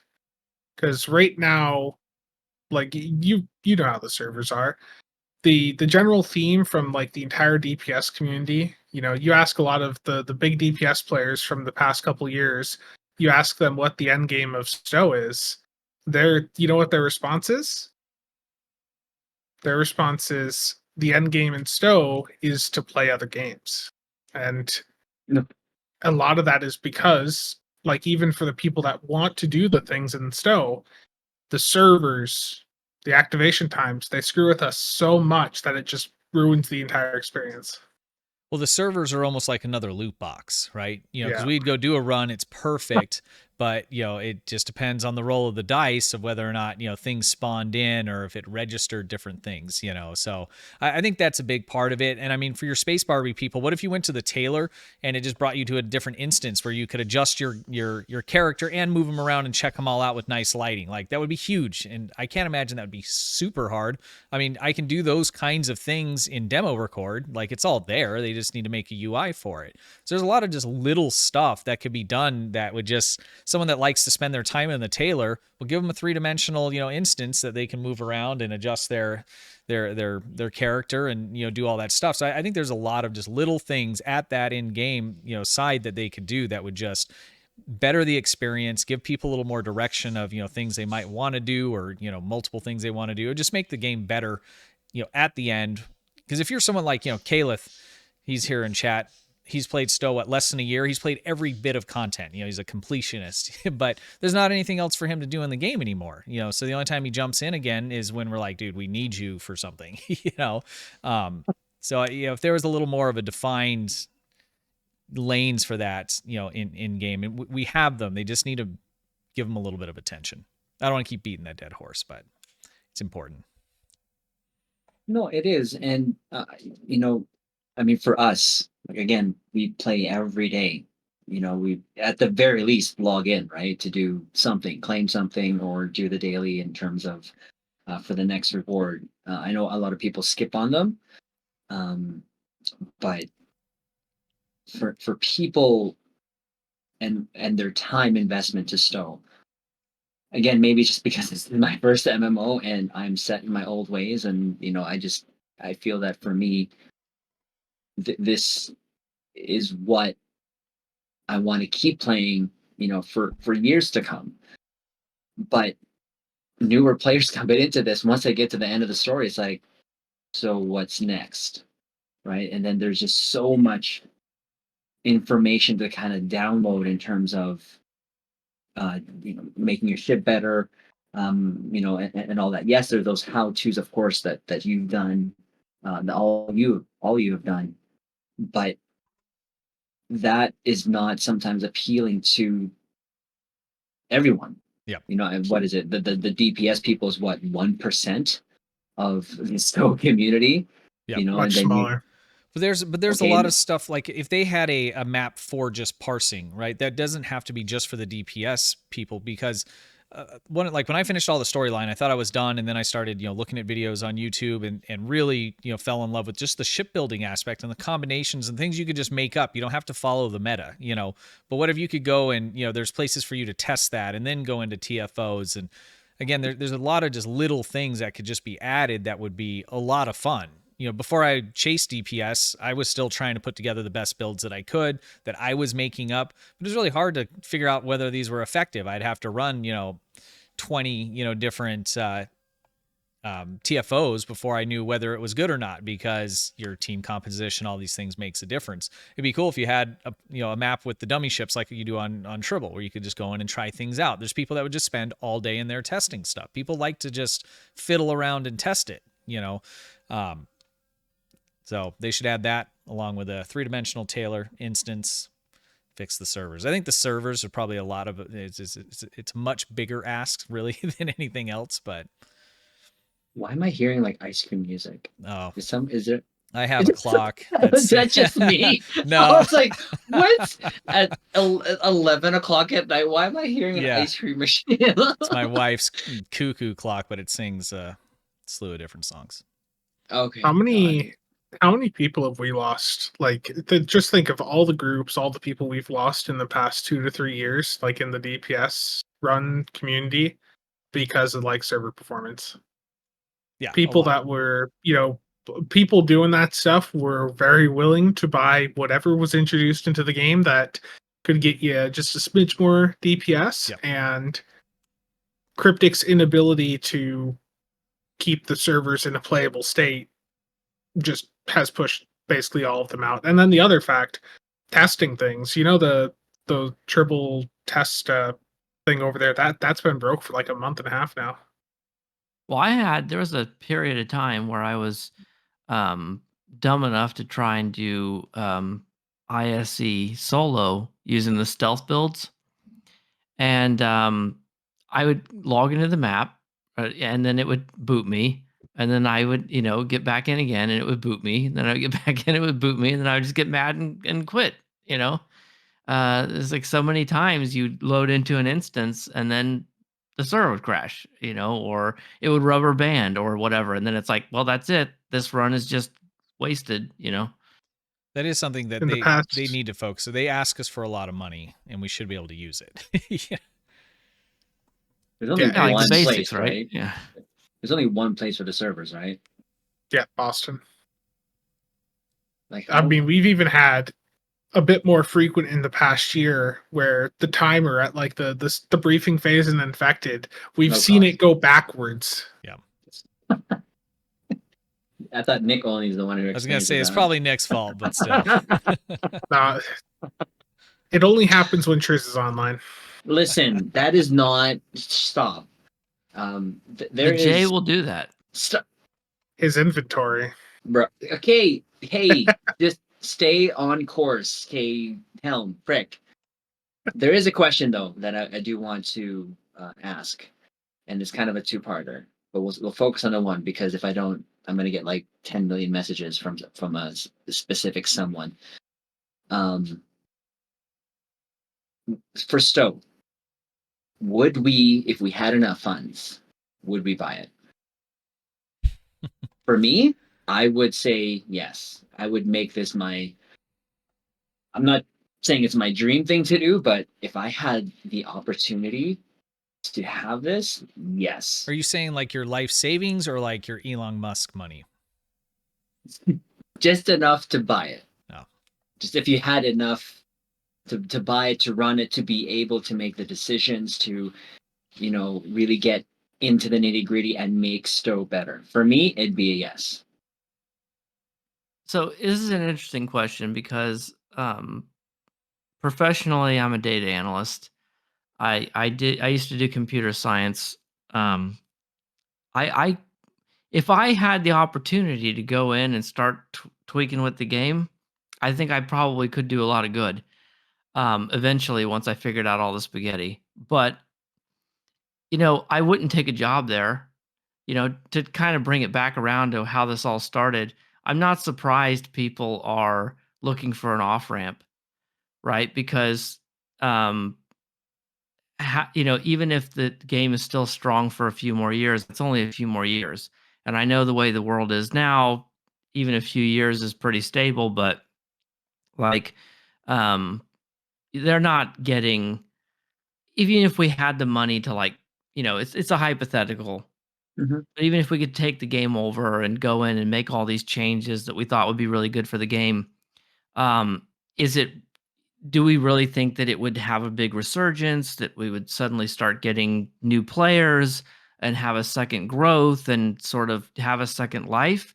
Or is it really just more about making the landing softer? I think that's an interesting question of, even if they did everything right and they made all these amazing changes to the game, would it be enough, right? Or is it just on an inevitable trajectory at this point? Or is there hypothetically things they could do that would give the game sort of, a second life more than anyone, would imagine? Before Spence goes, the only thing is there's that disconnect between the devs and the players, I feel. Where, again, of the however many people watch STO, I feel like we're still kind of, we're all at sort of a same page when it comes to STO, that we want it to be better. Someone said people have left STO. Stop it, Spence. Frick. Stop it. So people left STO because of the servers. Well, if the servers were better, and right, you would think that they wouldn't go, dang it, Spence, I'm going to just reach through this camera. I'm I not gonna hadn't finish seen line. that, by the way. That's why I'm laughing so hard. Frick. Anyways, but I feel that they would, to answer you. But anyways, Spence. Oh, sorry, I got off track there. Yeah, you did. You did. So get back on course, sir. Okay. There are ways that they could, improve the game without like swapping the engine, which is the common thing that you hear people talk about. I think a lot of the new maps that they've done in the game have shown that they can make newer maps that look pretty good. Um, would I take over Cryptic? Yeah, I mean, I think if I was in a position where I had the power to decide how things would develop moving forward, then sure. But would I want to take a job there? In the past, I've applied there. In the past, like I applied for a QA position there a couple years ago, but I think it's probably been for the best that I didn't, because that even when stuff does get reported, they just they don't listen. And I think the only way to make the type of change that I would want to have happen with the game would be to be in a position where there's ownership and able to actually say we're doing this.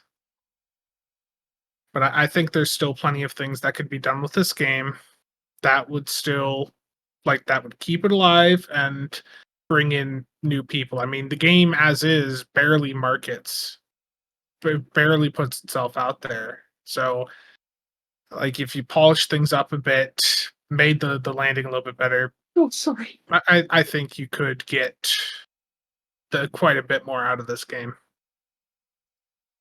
Sorry to those who just heard that. That wasn't. I forgot to turn that off. Dang it. Sorry, Stud. You go. That was his server fan kicking in. No, it was the freaking. I forgot to turn off an extension on Twitch. Sorry. That literally almost made. No, I'm not going to say that. Go ahead.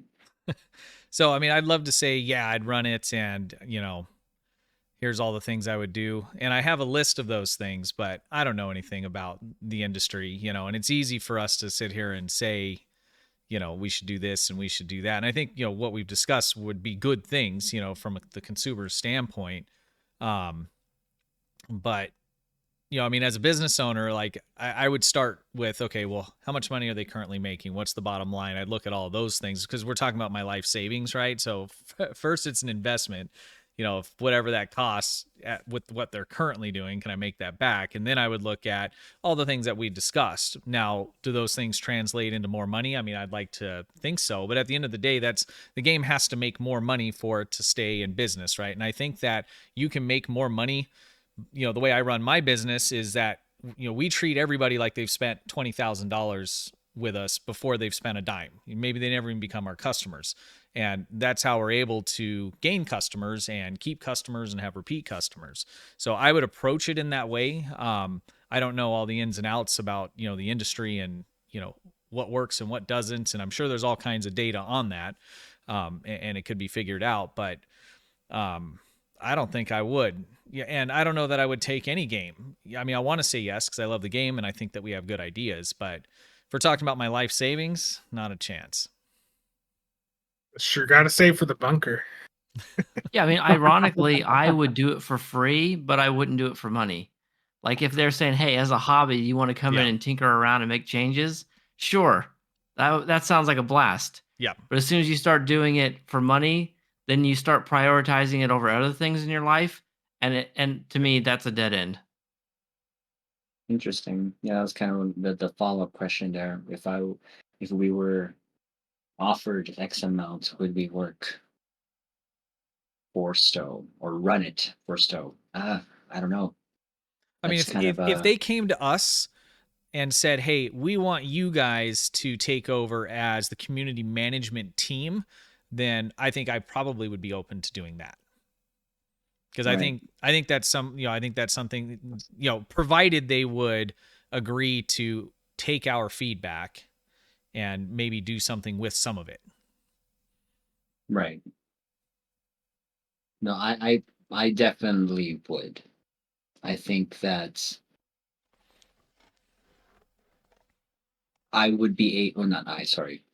We would be able to tell them or at least feed them the disconnect that we all feel, because it's so weird that they'll release something and we're just going, who, what, why? That doesn't even make any sense. Or like some ships, what they've released, and the seating on it, it just hasn't made any sense. But I know for myself, I would try to work more on, the things that I love, like ships. Like, it's not about really collecting ships, because I don't collect everything that comes out. I think that's um, I just don't like all the ships in Star Trek. There's some ships I like, and some of you already know which ones I don't, and I don't need stop.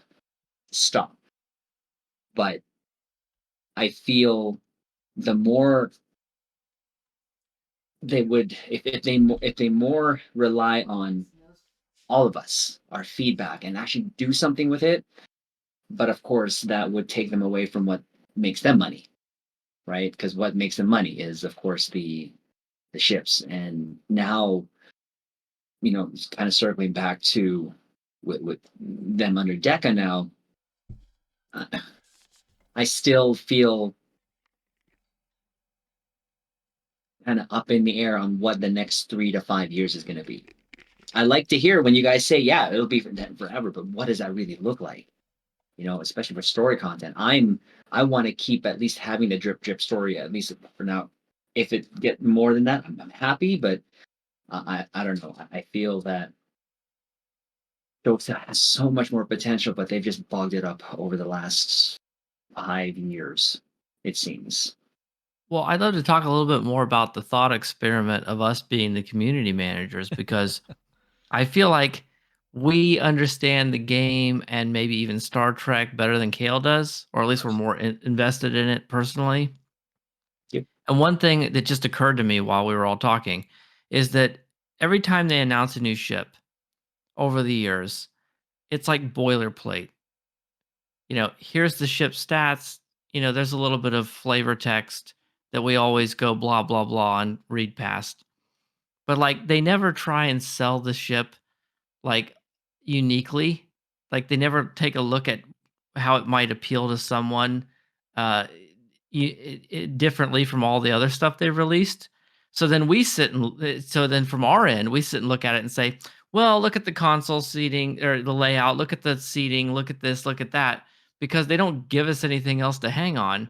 If it were me, even if I wasn't excited about it, I'd be looking for ways to try and sell the ship. I'd be like, okay, the seating sucks, so we're not going to focus on that at all. Instead, I'm going to make it sound like, this is the greatest thing in the world, and try and find the unique strengths and weaknesses to sell it to people versus just, here's a stat blog, the same one we put out for 10 years, and then just let people figure it out for them. It's like it's not marketed, No, right? 'cause They there's- put out it's an announcement. It's Yeah. not marketing. There's some ships I that would think come the out. community manager would be marketing their products. There's some ships that come out that I've gotten a couple just because they look awesome, and there's a lot of people that are buying them for the Space Barbie, for the role play. But yeah, there's none of that. Where just do a demo record of the ship and show us, some kind of cinematic. I mean, people would go crazy over some of those ships. Yeah. You saw it in the background of episode 2. I did want to back For 4 up there. frames. Something I forgot to mention when we were talking about DECA and all the stuff with the STO. Something that I know Goss and I have talked about, and I think Stu, we've also talked about this also, is I've seen some people go out and say that they should spend more money on STO with the recent news to try and prop the game up. But I want to, just be clear that the reason, this is all going on is not because STO was in a poor financial state. It was because the executives at Embracer, they gambled like $1 billion basically, and it didn't go their way. So wouldn't have mattered, if STO was doing good or bad. Like them being under Embracer meant that they were going to get hit. Yeah, I never heard of that one. Oh, wait, sorry, no. Maybe the only thing I read about is a deal falling through, and I think one of you guys mentioned that earlier. Yeah, $2 billion, and then they were left with like I think it was $1.4 billion in net debt or something for the year. Well, the thing is, like, look at it this way. If I take out a loan with interest under the idea that you're going to pay me and then I can pay off the loan before the interest is due, and then you don't, even if then I still on the hook for the interest.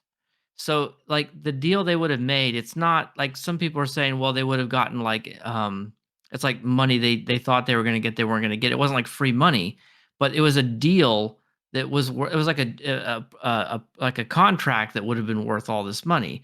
But when you're a big company like that, if you think you have revenue coming in, it affects a lot of other things where so all of a sudden you can't rob Peter to pay Paul anymore.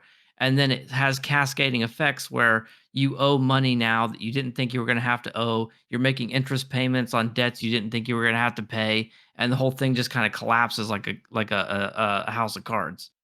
And on a larger scale too, I mean, the gaming industry in general is not doing awesome. I mean, you look at was it Blizzard, with Destiny 2, I mean, they're what, like 45% under their projected sales, for this year. It's not real good, and there is a ton of layoffs over there. And that's a game that's pretty heavily populated. It's performs very well, but they just came in short. And there are some reasons internally. I think that they've had already come out and they did a whole Q&A live stream answering questions, addressing it, promising to do better. I mean, it's a really stark contrast. But it wasn't just them, it's just the industry in general. And I think a lot of this STO stuff, I would have really, bringing that back to community management, is having that kind of addressed. I mean, it was really almost like some denials up front. No one's been fired here. And we're like, yeah, we know, but it says that people are getting fired from Embracer, and you guys might be, and then it was, hey, Spencer, I think, had posted and finally was just like, can we get some clarification? And Kale did respond to that, and that was good. But I really wish they would have got out in front of that, because just this news, and with it handled badly, the PR side of it, that hurts the game and it hurts the money flow. And I know there was people that were upset that we were even talking about it, because that's the reality. Talking about it would potentially, hurt some of that money flow, because people are uncertain of whether or not, it's going to be around and all of that kind of thing. But that's not our fault. I mean, it's happening, right? And so what we do is, report the news on the game that we all love. And Cryptic could have done a much better job of just getting out in front of that. As soon as some of those articles hit, they should have put some posts out. Hey, there's some changes happening. We're looking good. Nobody worry. I mean, just some really basic stuff like that. And a lot of people would have just been like, whatever, we would have reported on it and said, what we said. Plus, these guys have responded, said they're looking good. And we're not here calling people liars and stuff. We would have believed them. And I think that would have been the truth too, right? But none of that happened. That was really disappointed, seeing that blunder through this, because I think all of this news, and this happening does have a negative effect on the game, and I think that could have been mitigated greatly. And I don't want to like say bad things about Kale, like as a person, because I don't know him. All jokes aside about the typos and everything, if there was one criticism I would have, one real legitimate criticism, it's that he keeps posting his personal thoughts on his work account. Like when he was asking people for money for his cat, or Spencer, this made it into, what was it, PCGamer.com? So what you just said, Stu, that people, all he was asking for was, can we just get something, some kind of clarity? And he like basically went on a rant on his work Twitter. And it's like, don't do that. What are you doing? This is the opposite of helpful. Like there's no way that was authorized. Forget them giving him, like if they don't give him clarity, he can't reassure us with it. But at the same time, don't go out and start ranting against the player base on your work account. What are you doing? Yeah. Yeah, because I think there's two parts, right? I mean, Kale's boss should have came in with, here's the statement you need to be giving out, right? So I don't want to make it seem like we're just beating up on him. I mean, he's the mouthpiece for the people that run Cryptic Studios, right? And there's all kinds of little criticisms, that we could make, and we could probably make that about any potential community manager. But at the end of the day, nobody in upper management at Cryptic, walked over to Kale and said, hey, this stuff's coming down the pipeline. There's been articles. I need you to either put together a statement, or here are the bullet points, or here is the statement, and let's get this out there. Put a blog post out, Twitter post, let's get ahead of it, and it would have been, it would have helped them greatly, and it would have given me a lot more confidence, just in them and the way that they run it. But I mean, I don't want to be cynical, but I'm not surprised. Well, and they left him out dry too. Right. He's one of the people all looking for another job. Right. So, his loyalties aren't exactly high right now, I'm sure. I feel as though... Sorry, go ahead, Spence. Go ahead. I probably didn't have the best timing with what I said on Twitter, being I said it just a couple hours after the news broke that, maybe like a roadmap or some teasers of upcoming ships or whatever, just to let people know that the game still has new things incoming for it. Probably could have worded some things a bit better, but like we're still, we haven't seen any of that. Like he replied to what I said on Twitter, but what I said in that thread was that there needs to be some sort of official like comment that is not on a 10 forward, that is publicly visible to everyone playing the game, right on the launcher, saying just something to let people know that the product isn't going anywhere. We know it's not, but they need to communicate that to the wider player base that doesn't know what the hell's going on. They could have done a, multi-paragraph, counter statement and given that to, Trek Central and a whole bunch of other, places that publish Star Trek news, and just counter narrative. And I mean, and it's all easy, just stuff, that's what just kind of blows me away. But again, I don't think it's fair to put it all, like I said on Kale. I mean, there's people that are running the show there that we don't see. I don't know their names, that are not doing what all the other companies. I mean, Destiny 2, I mean, when that news came out, it was like 3 days later, and they had devs sitting there taking questions, talking about the future, what they're doing, where they think they fell down, and how they're going to, make things better. And they didn't even necessarily do anything wrong. It just, sales numbers were down and people started getting laid off across, Blizzard in general. But that was number one on the list, as they were out there, selling the future of the game. Yeah, they should have given him what he needed to go out and make some statements. And then Bungie, the things he did say, he said, what was it, 10 to 15 years? And it's like, the problem with that is it's clearly not based on anything, and so people don't believe it. If you said, hey, we have a solid road plan for at least the next 2 years, it doesn't sound as good, but that sounds believable, like accurate, like there's some facts behind it. 10 to 15? Well, which is it? There's a big difference between 10 and 15. So people just hear that and it just sounds like PR fluff. Not to mention, I didn't even see what you guys are talking about, right? And I'm on Twitter and stuff. I mean, not as much as maybe I used to be, but that whatever they they said when they were going on, that didn't even make it to me. And this is what I do this part-time, right? And so I mean, it was getting the messaging. See, the thing is, I'm not on Twitter either. I saw it on PC Gamer. Okay. The exchange made it onto PC Gamer. That's how I saw it. And to be clear, Kale was with Kale's thing there. He wasn't like going off at me. He was going off at someone else that had responded. Okay. He was responding to someone else, but really it was at you. Yeah. He was responding to someone else who mentioned you, but really his comment was aimed at you. Yeah. Because I think you cornered him and he had to say something.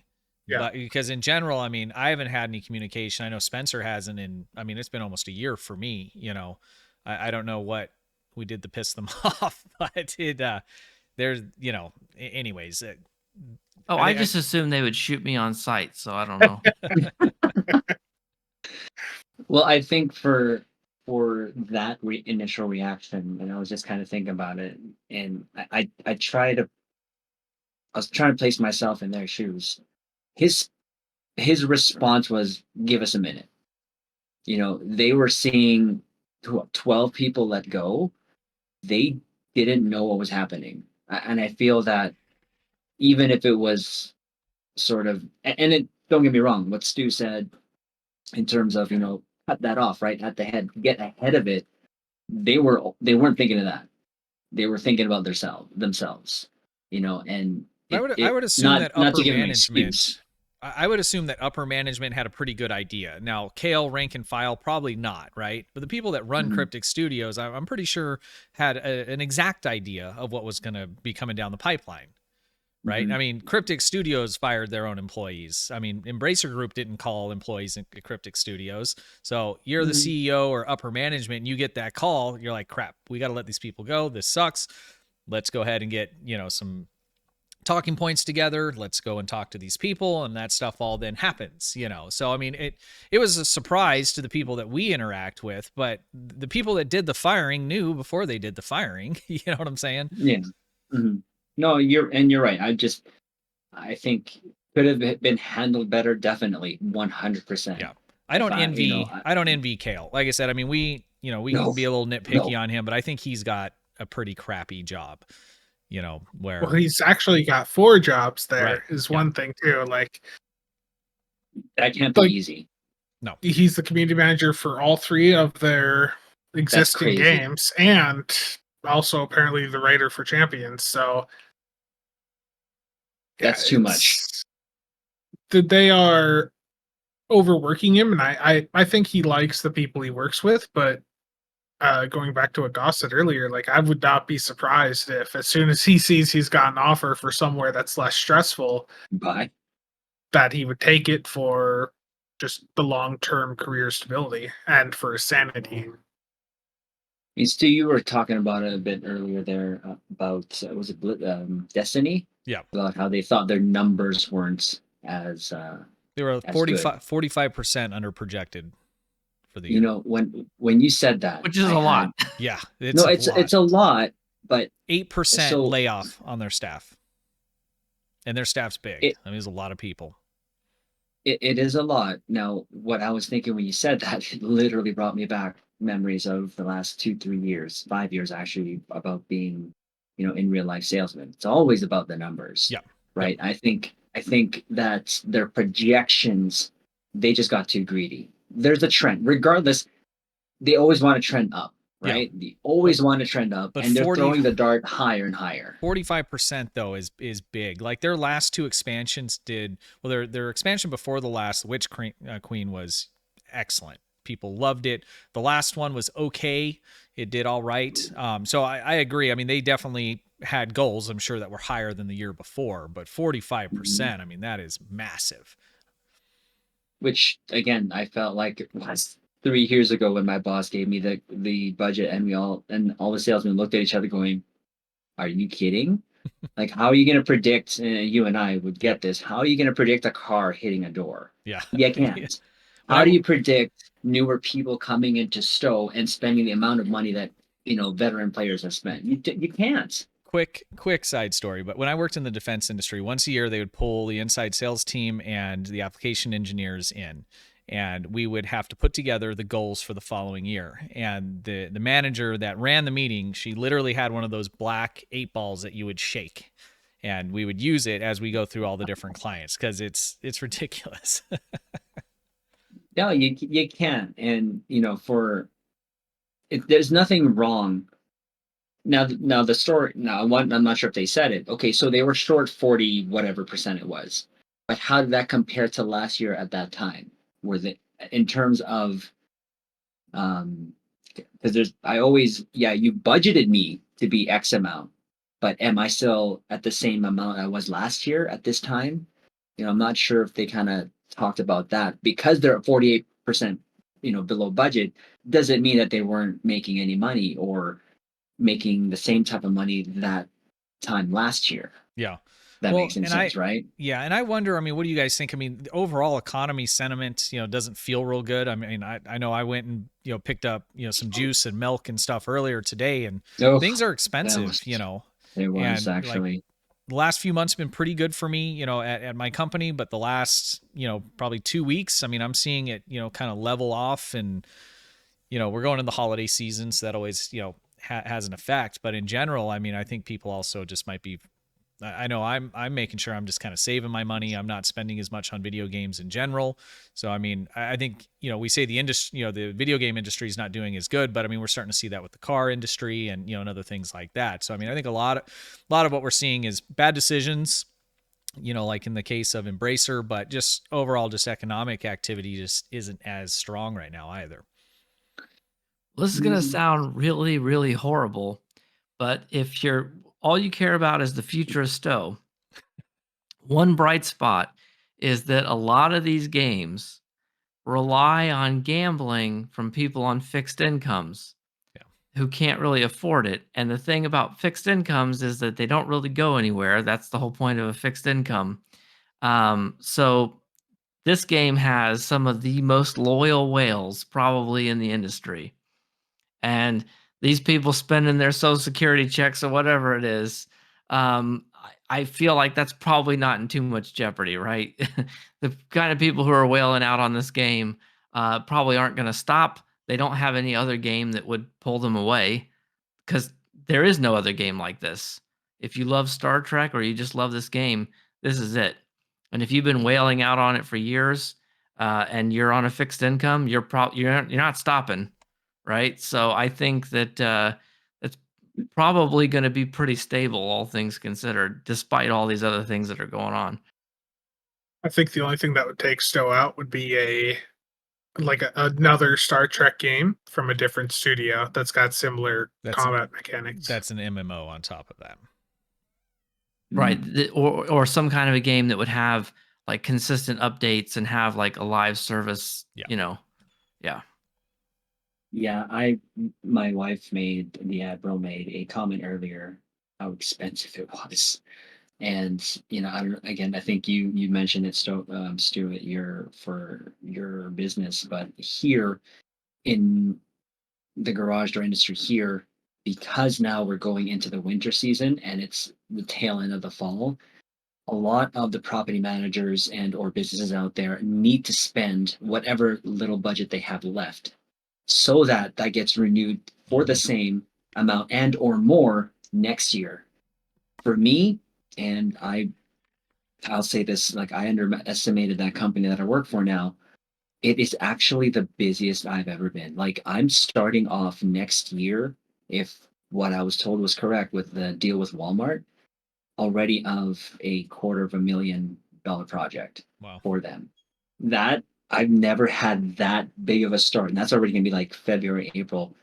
Now, their customer base for them is was very well done in terms of what they focused on, which was a lot of property managers, a lot of those third-party companies that take care of your everything, all in one maintenance. I'm sure you have them down there in the U.S. A lot of that, you know, that let's say retail stores would have these companies do all their maintenance contracts and whatever have you.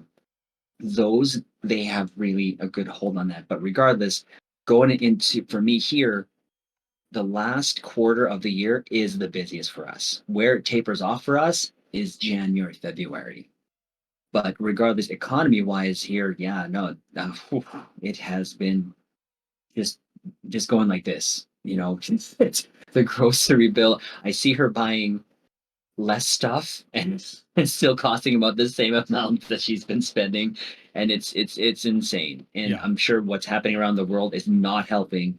And what did happen a couple 2 years ago just compounded and just made people.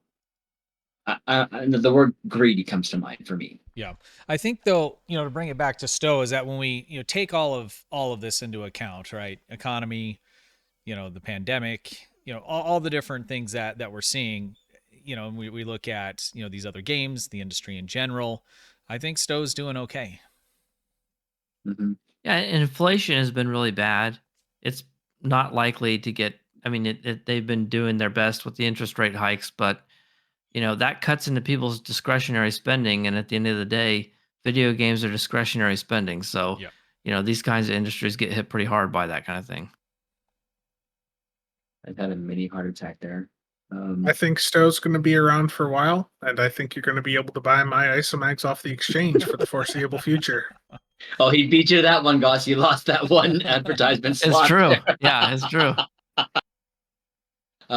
But yeah, I don't know. I'm going to at this point of this is give possibly you guys however much time you want to talk about your final thoughts. So we're gonna start with Goss.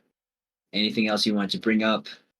Anything else you wanted to just kind of throw out there, including just on overall what we talked about tonight? Well, the elephant in the room is obviously the layoffs and the restructuring and all that. And I know we've mentioned it multiple times already, but yeah, I think there's no danger of the server shutting down anytime soon.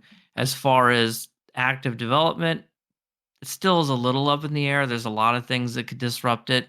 Probably they're still going to be putting things out. They have stuff in the pipeline. Stuff is always being developed, in advance. So we're probably going to see months worth of stuff come out regardless of what decisions they make. But there's no guarantees. A lot of people working at Cryptic probably didn't think that they were going to be looking for work. And now they are. So can't take anything for granted. Enjoy the game while it lasts. The servers will be on for quite a bit longer, but don't wait, I guess. If you really like the game, play it now while it's here and worry about the rest later. Like Stu said earlier, like I think the release cadence for the game, like how it's been for the past 2 years, is probably how the release cycle for this game is going to continue being for the next few years. We know that they have stuff planned out already through 2025. And I think the fact that we didn't really see, the STO team really hit by these layoffs, like outside of the QA lead, I think that indicates to me that they intend to keep milking what they can out of this game for the foreseeable future. Yeah. I agree with that. I think that what did I write on my notes here for the end? I think the only concern, and I think Goss mentioned this earlier, is people leaving on their own because of some uncertainty. And we don't really know what it's like internally, other than, I guess, we're seeing all of the posting of, open to work. So obviously they're worried. So hopefully that calms down, I guess would be my hope internally, and that people feel somewhat secure. So I hope that they can get this transition happen and see that, jobs are secure, because the biggest risk is people leaving that know how to work on the game. There's not a big pool of people that know how to work on the engine that Star Trek is made on. So that would be my biggest concern. And I think that that's something they should probably focus internally, is the people that they know that, are staying, and, just really hammer home that we're good. I hope they're getting a roadmap. Let me put it that way, because we want the people that are there to stay, because if a large chunk of them start to leave, finding replacements for them is going to be near impossible. You can find other game devs, but I don't know if you can just train, a game dev up real quick on, another engine. I don't know if it's similar. I don't know a lot about it. It's just my concern there. If short of that happening, I don't see anything really changing at all. In fact, I like I said in the beginning, I think that with all the other projects being canceled, there can be a more narrow focus on the products they already have, and hopefully we see a little better job of QA and different things like that, and spelling, and I guess I shouldn't talk about that, but yeah, so I think we're good to go for the next at least couple years. I mean, it's easy for us just to throw that out, but we don't know what's going to happen tomorrow, right? But with the news that we have, I think STO looks fine. I think it's going to be the same exact thing that we've seen for the last couple of years, and I hope that again, there's a roadmap at least internally for the people that are there, so that they can feel secure in their job, and we don't get any brain drain internally.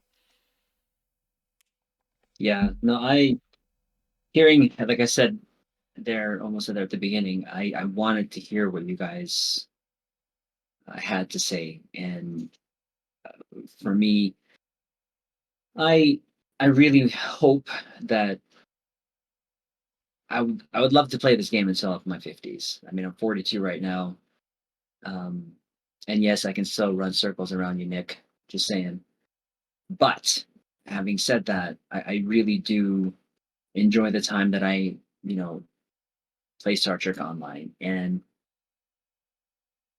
this community is so tight knit with the love that they have for Star Trek. And it's just another game to come out would have to be so much better. But I don't think they'd be able to release, or not be able, that's not the right word, that they would be willing to give up the licenses to another MMO. I don't know. That's just my thought. I feel like STO is going to be the main thing in terms of the STO MMO space because it's really, it is doing well.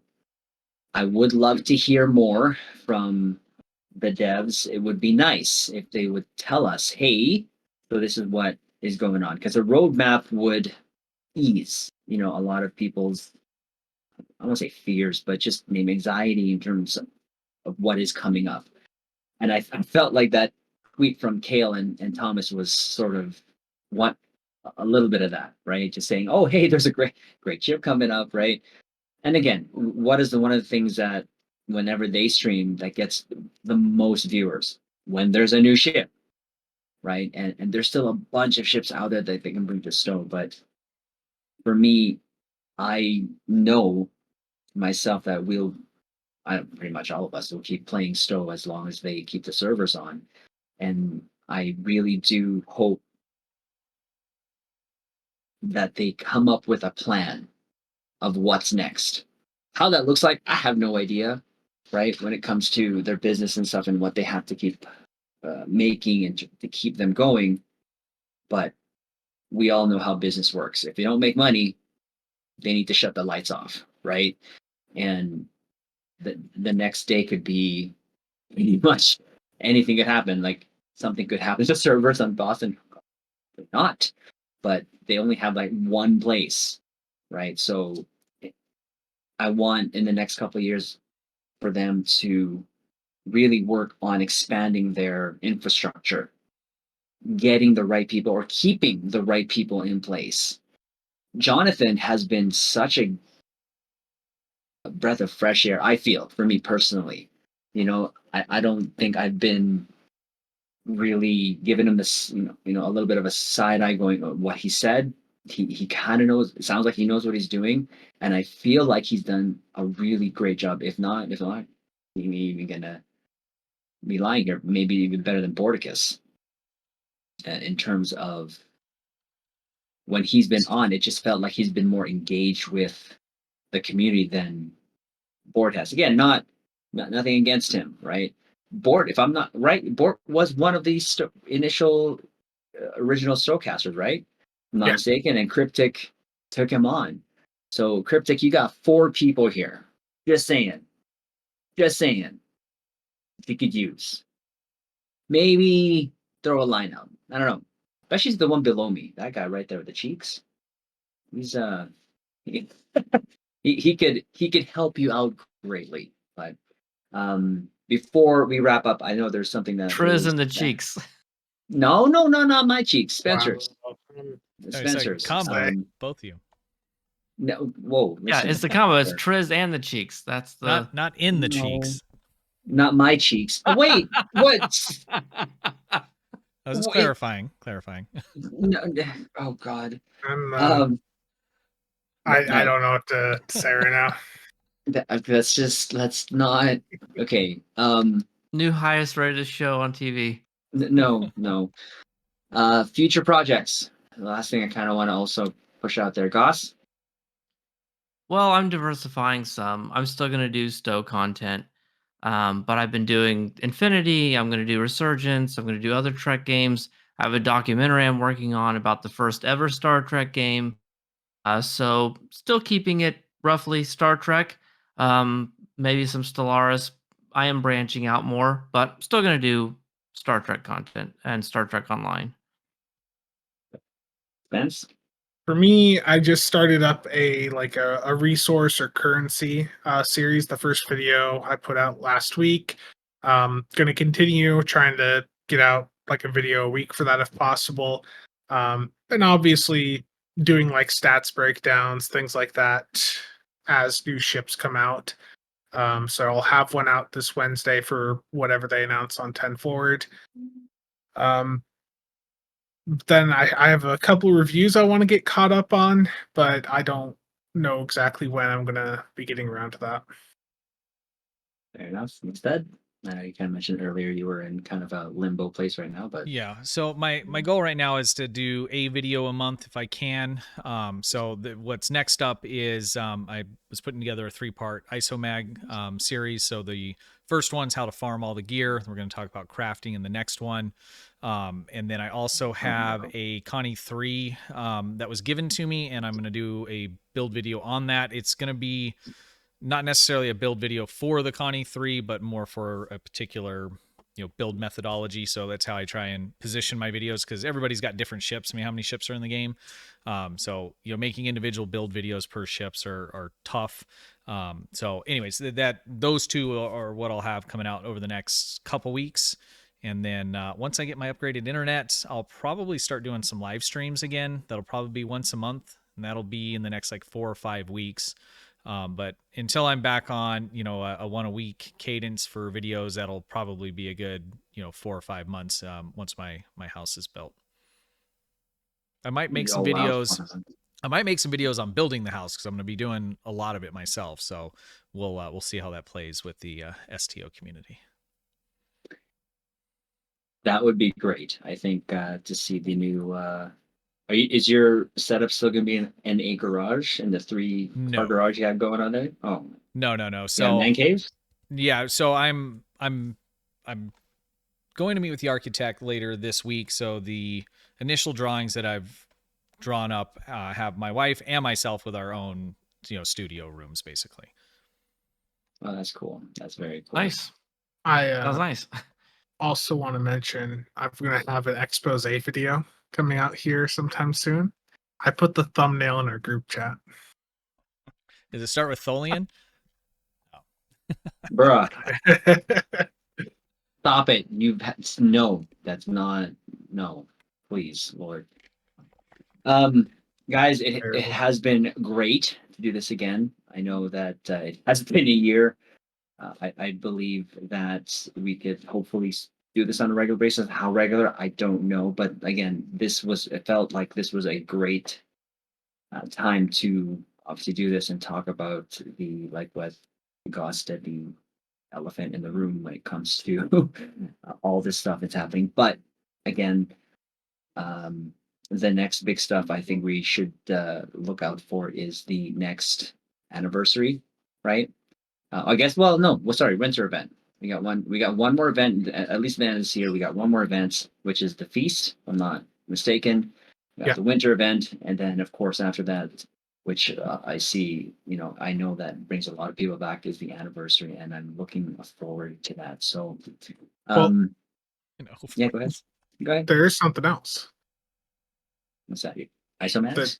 We should have a promotional ship sometime in the next 1 to 2 weeks, and that's going to be some great gambling content, and that's going to introduce. Does that rhyme with? That's going to bring. Does it rhyme with bike?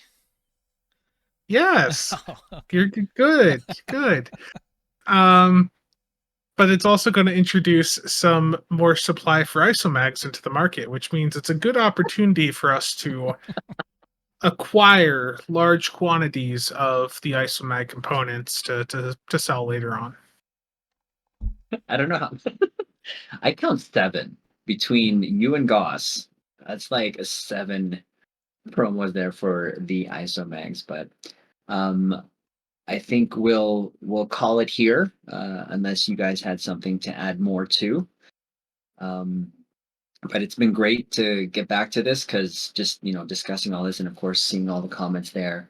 No, I'm not going. No, it's been great. So we'll try to do this again sometime soon. Hopefully not in another year.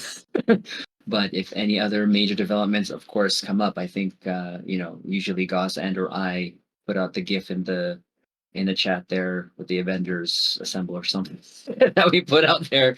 But thank you, Goss, Spence, McStud, course. That was great.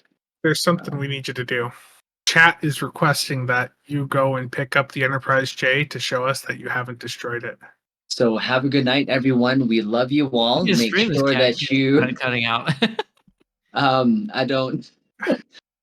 No, that's not No, gonna happen. grab that J. It's right behind you to your No, left. I'm not gonna grab. It's still the box is right freaking there. Okay, I left can't it up see there. it. I can't don't- show us. It's there. I am not getting up from my chair because we my need back the is J hurting. holding up today's No, newspaper. it's not. It's not gonna happen. There's gonna be no J. Proof of life. Okay.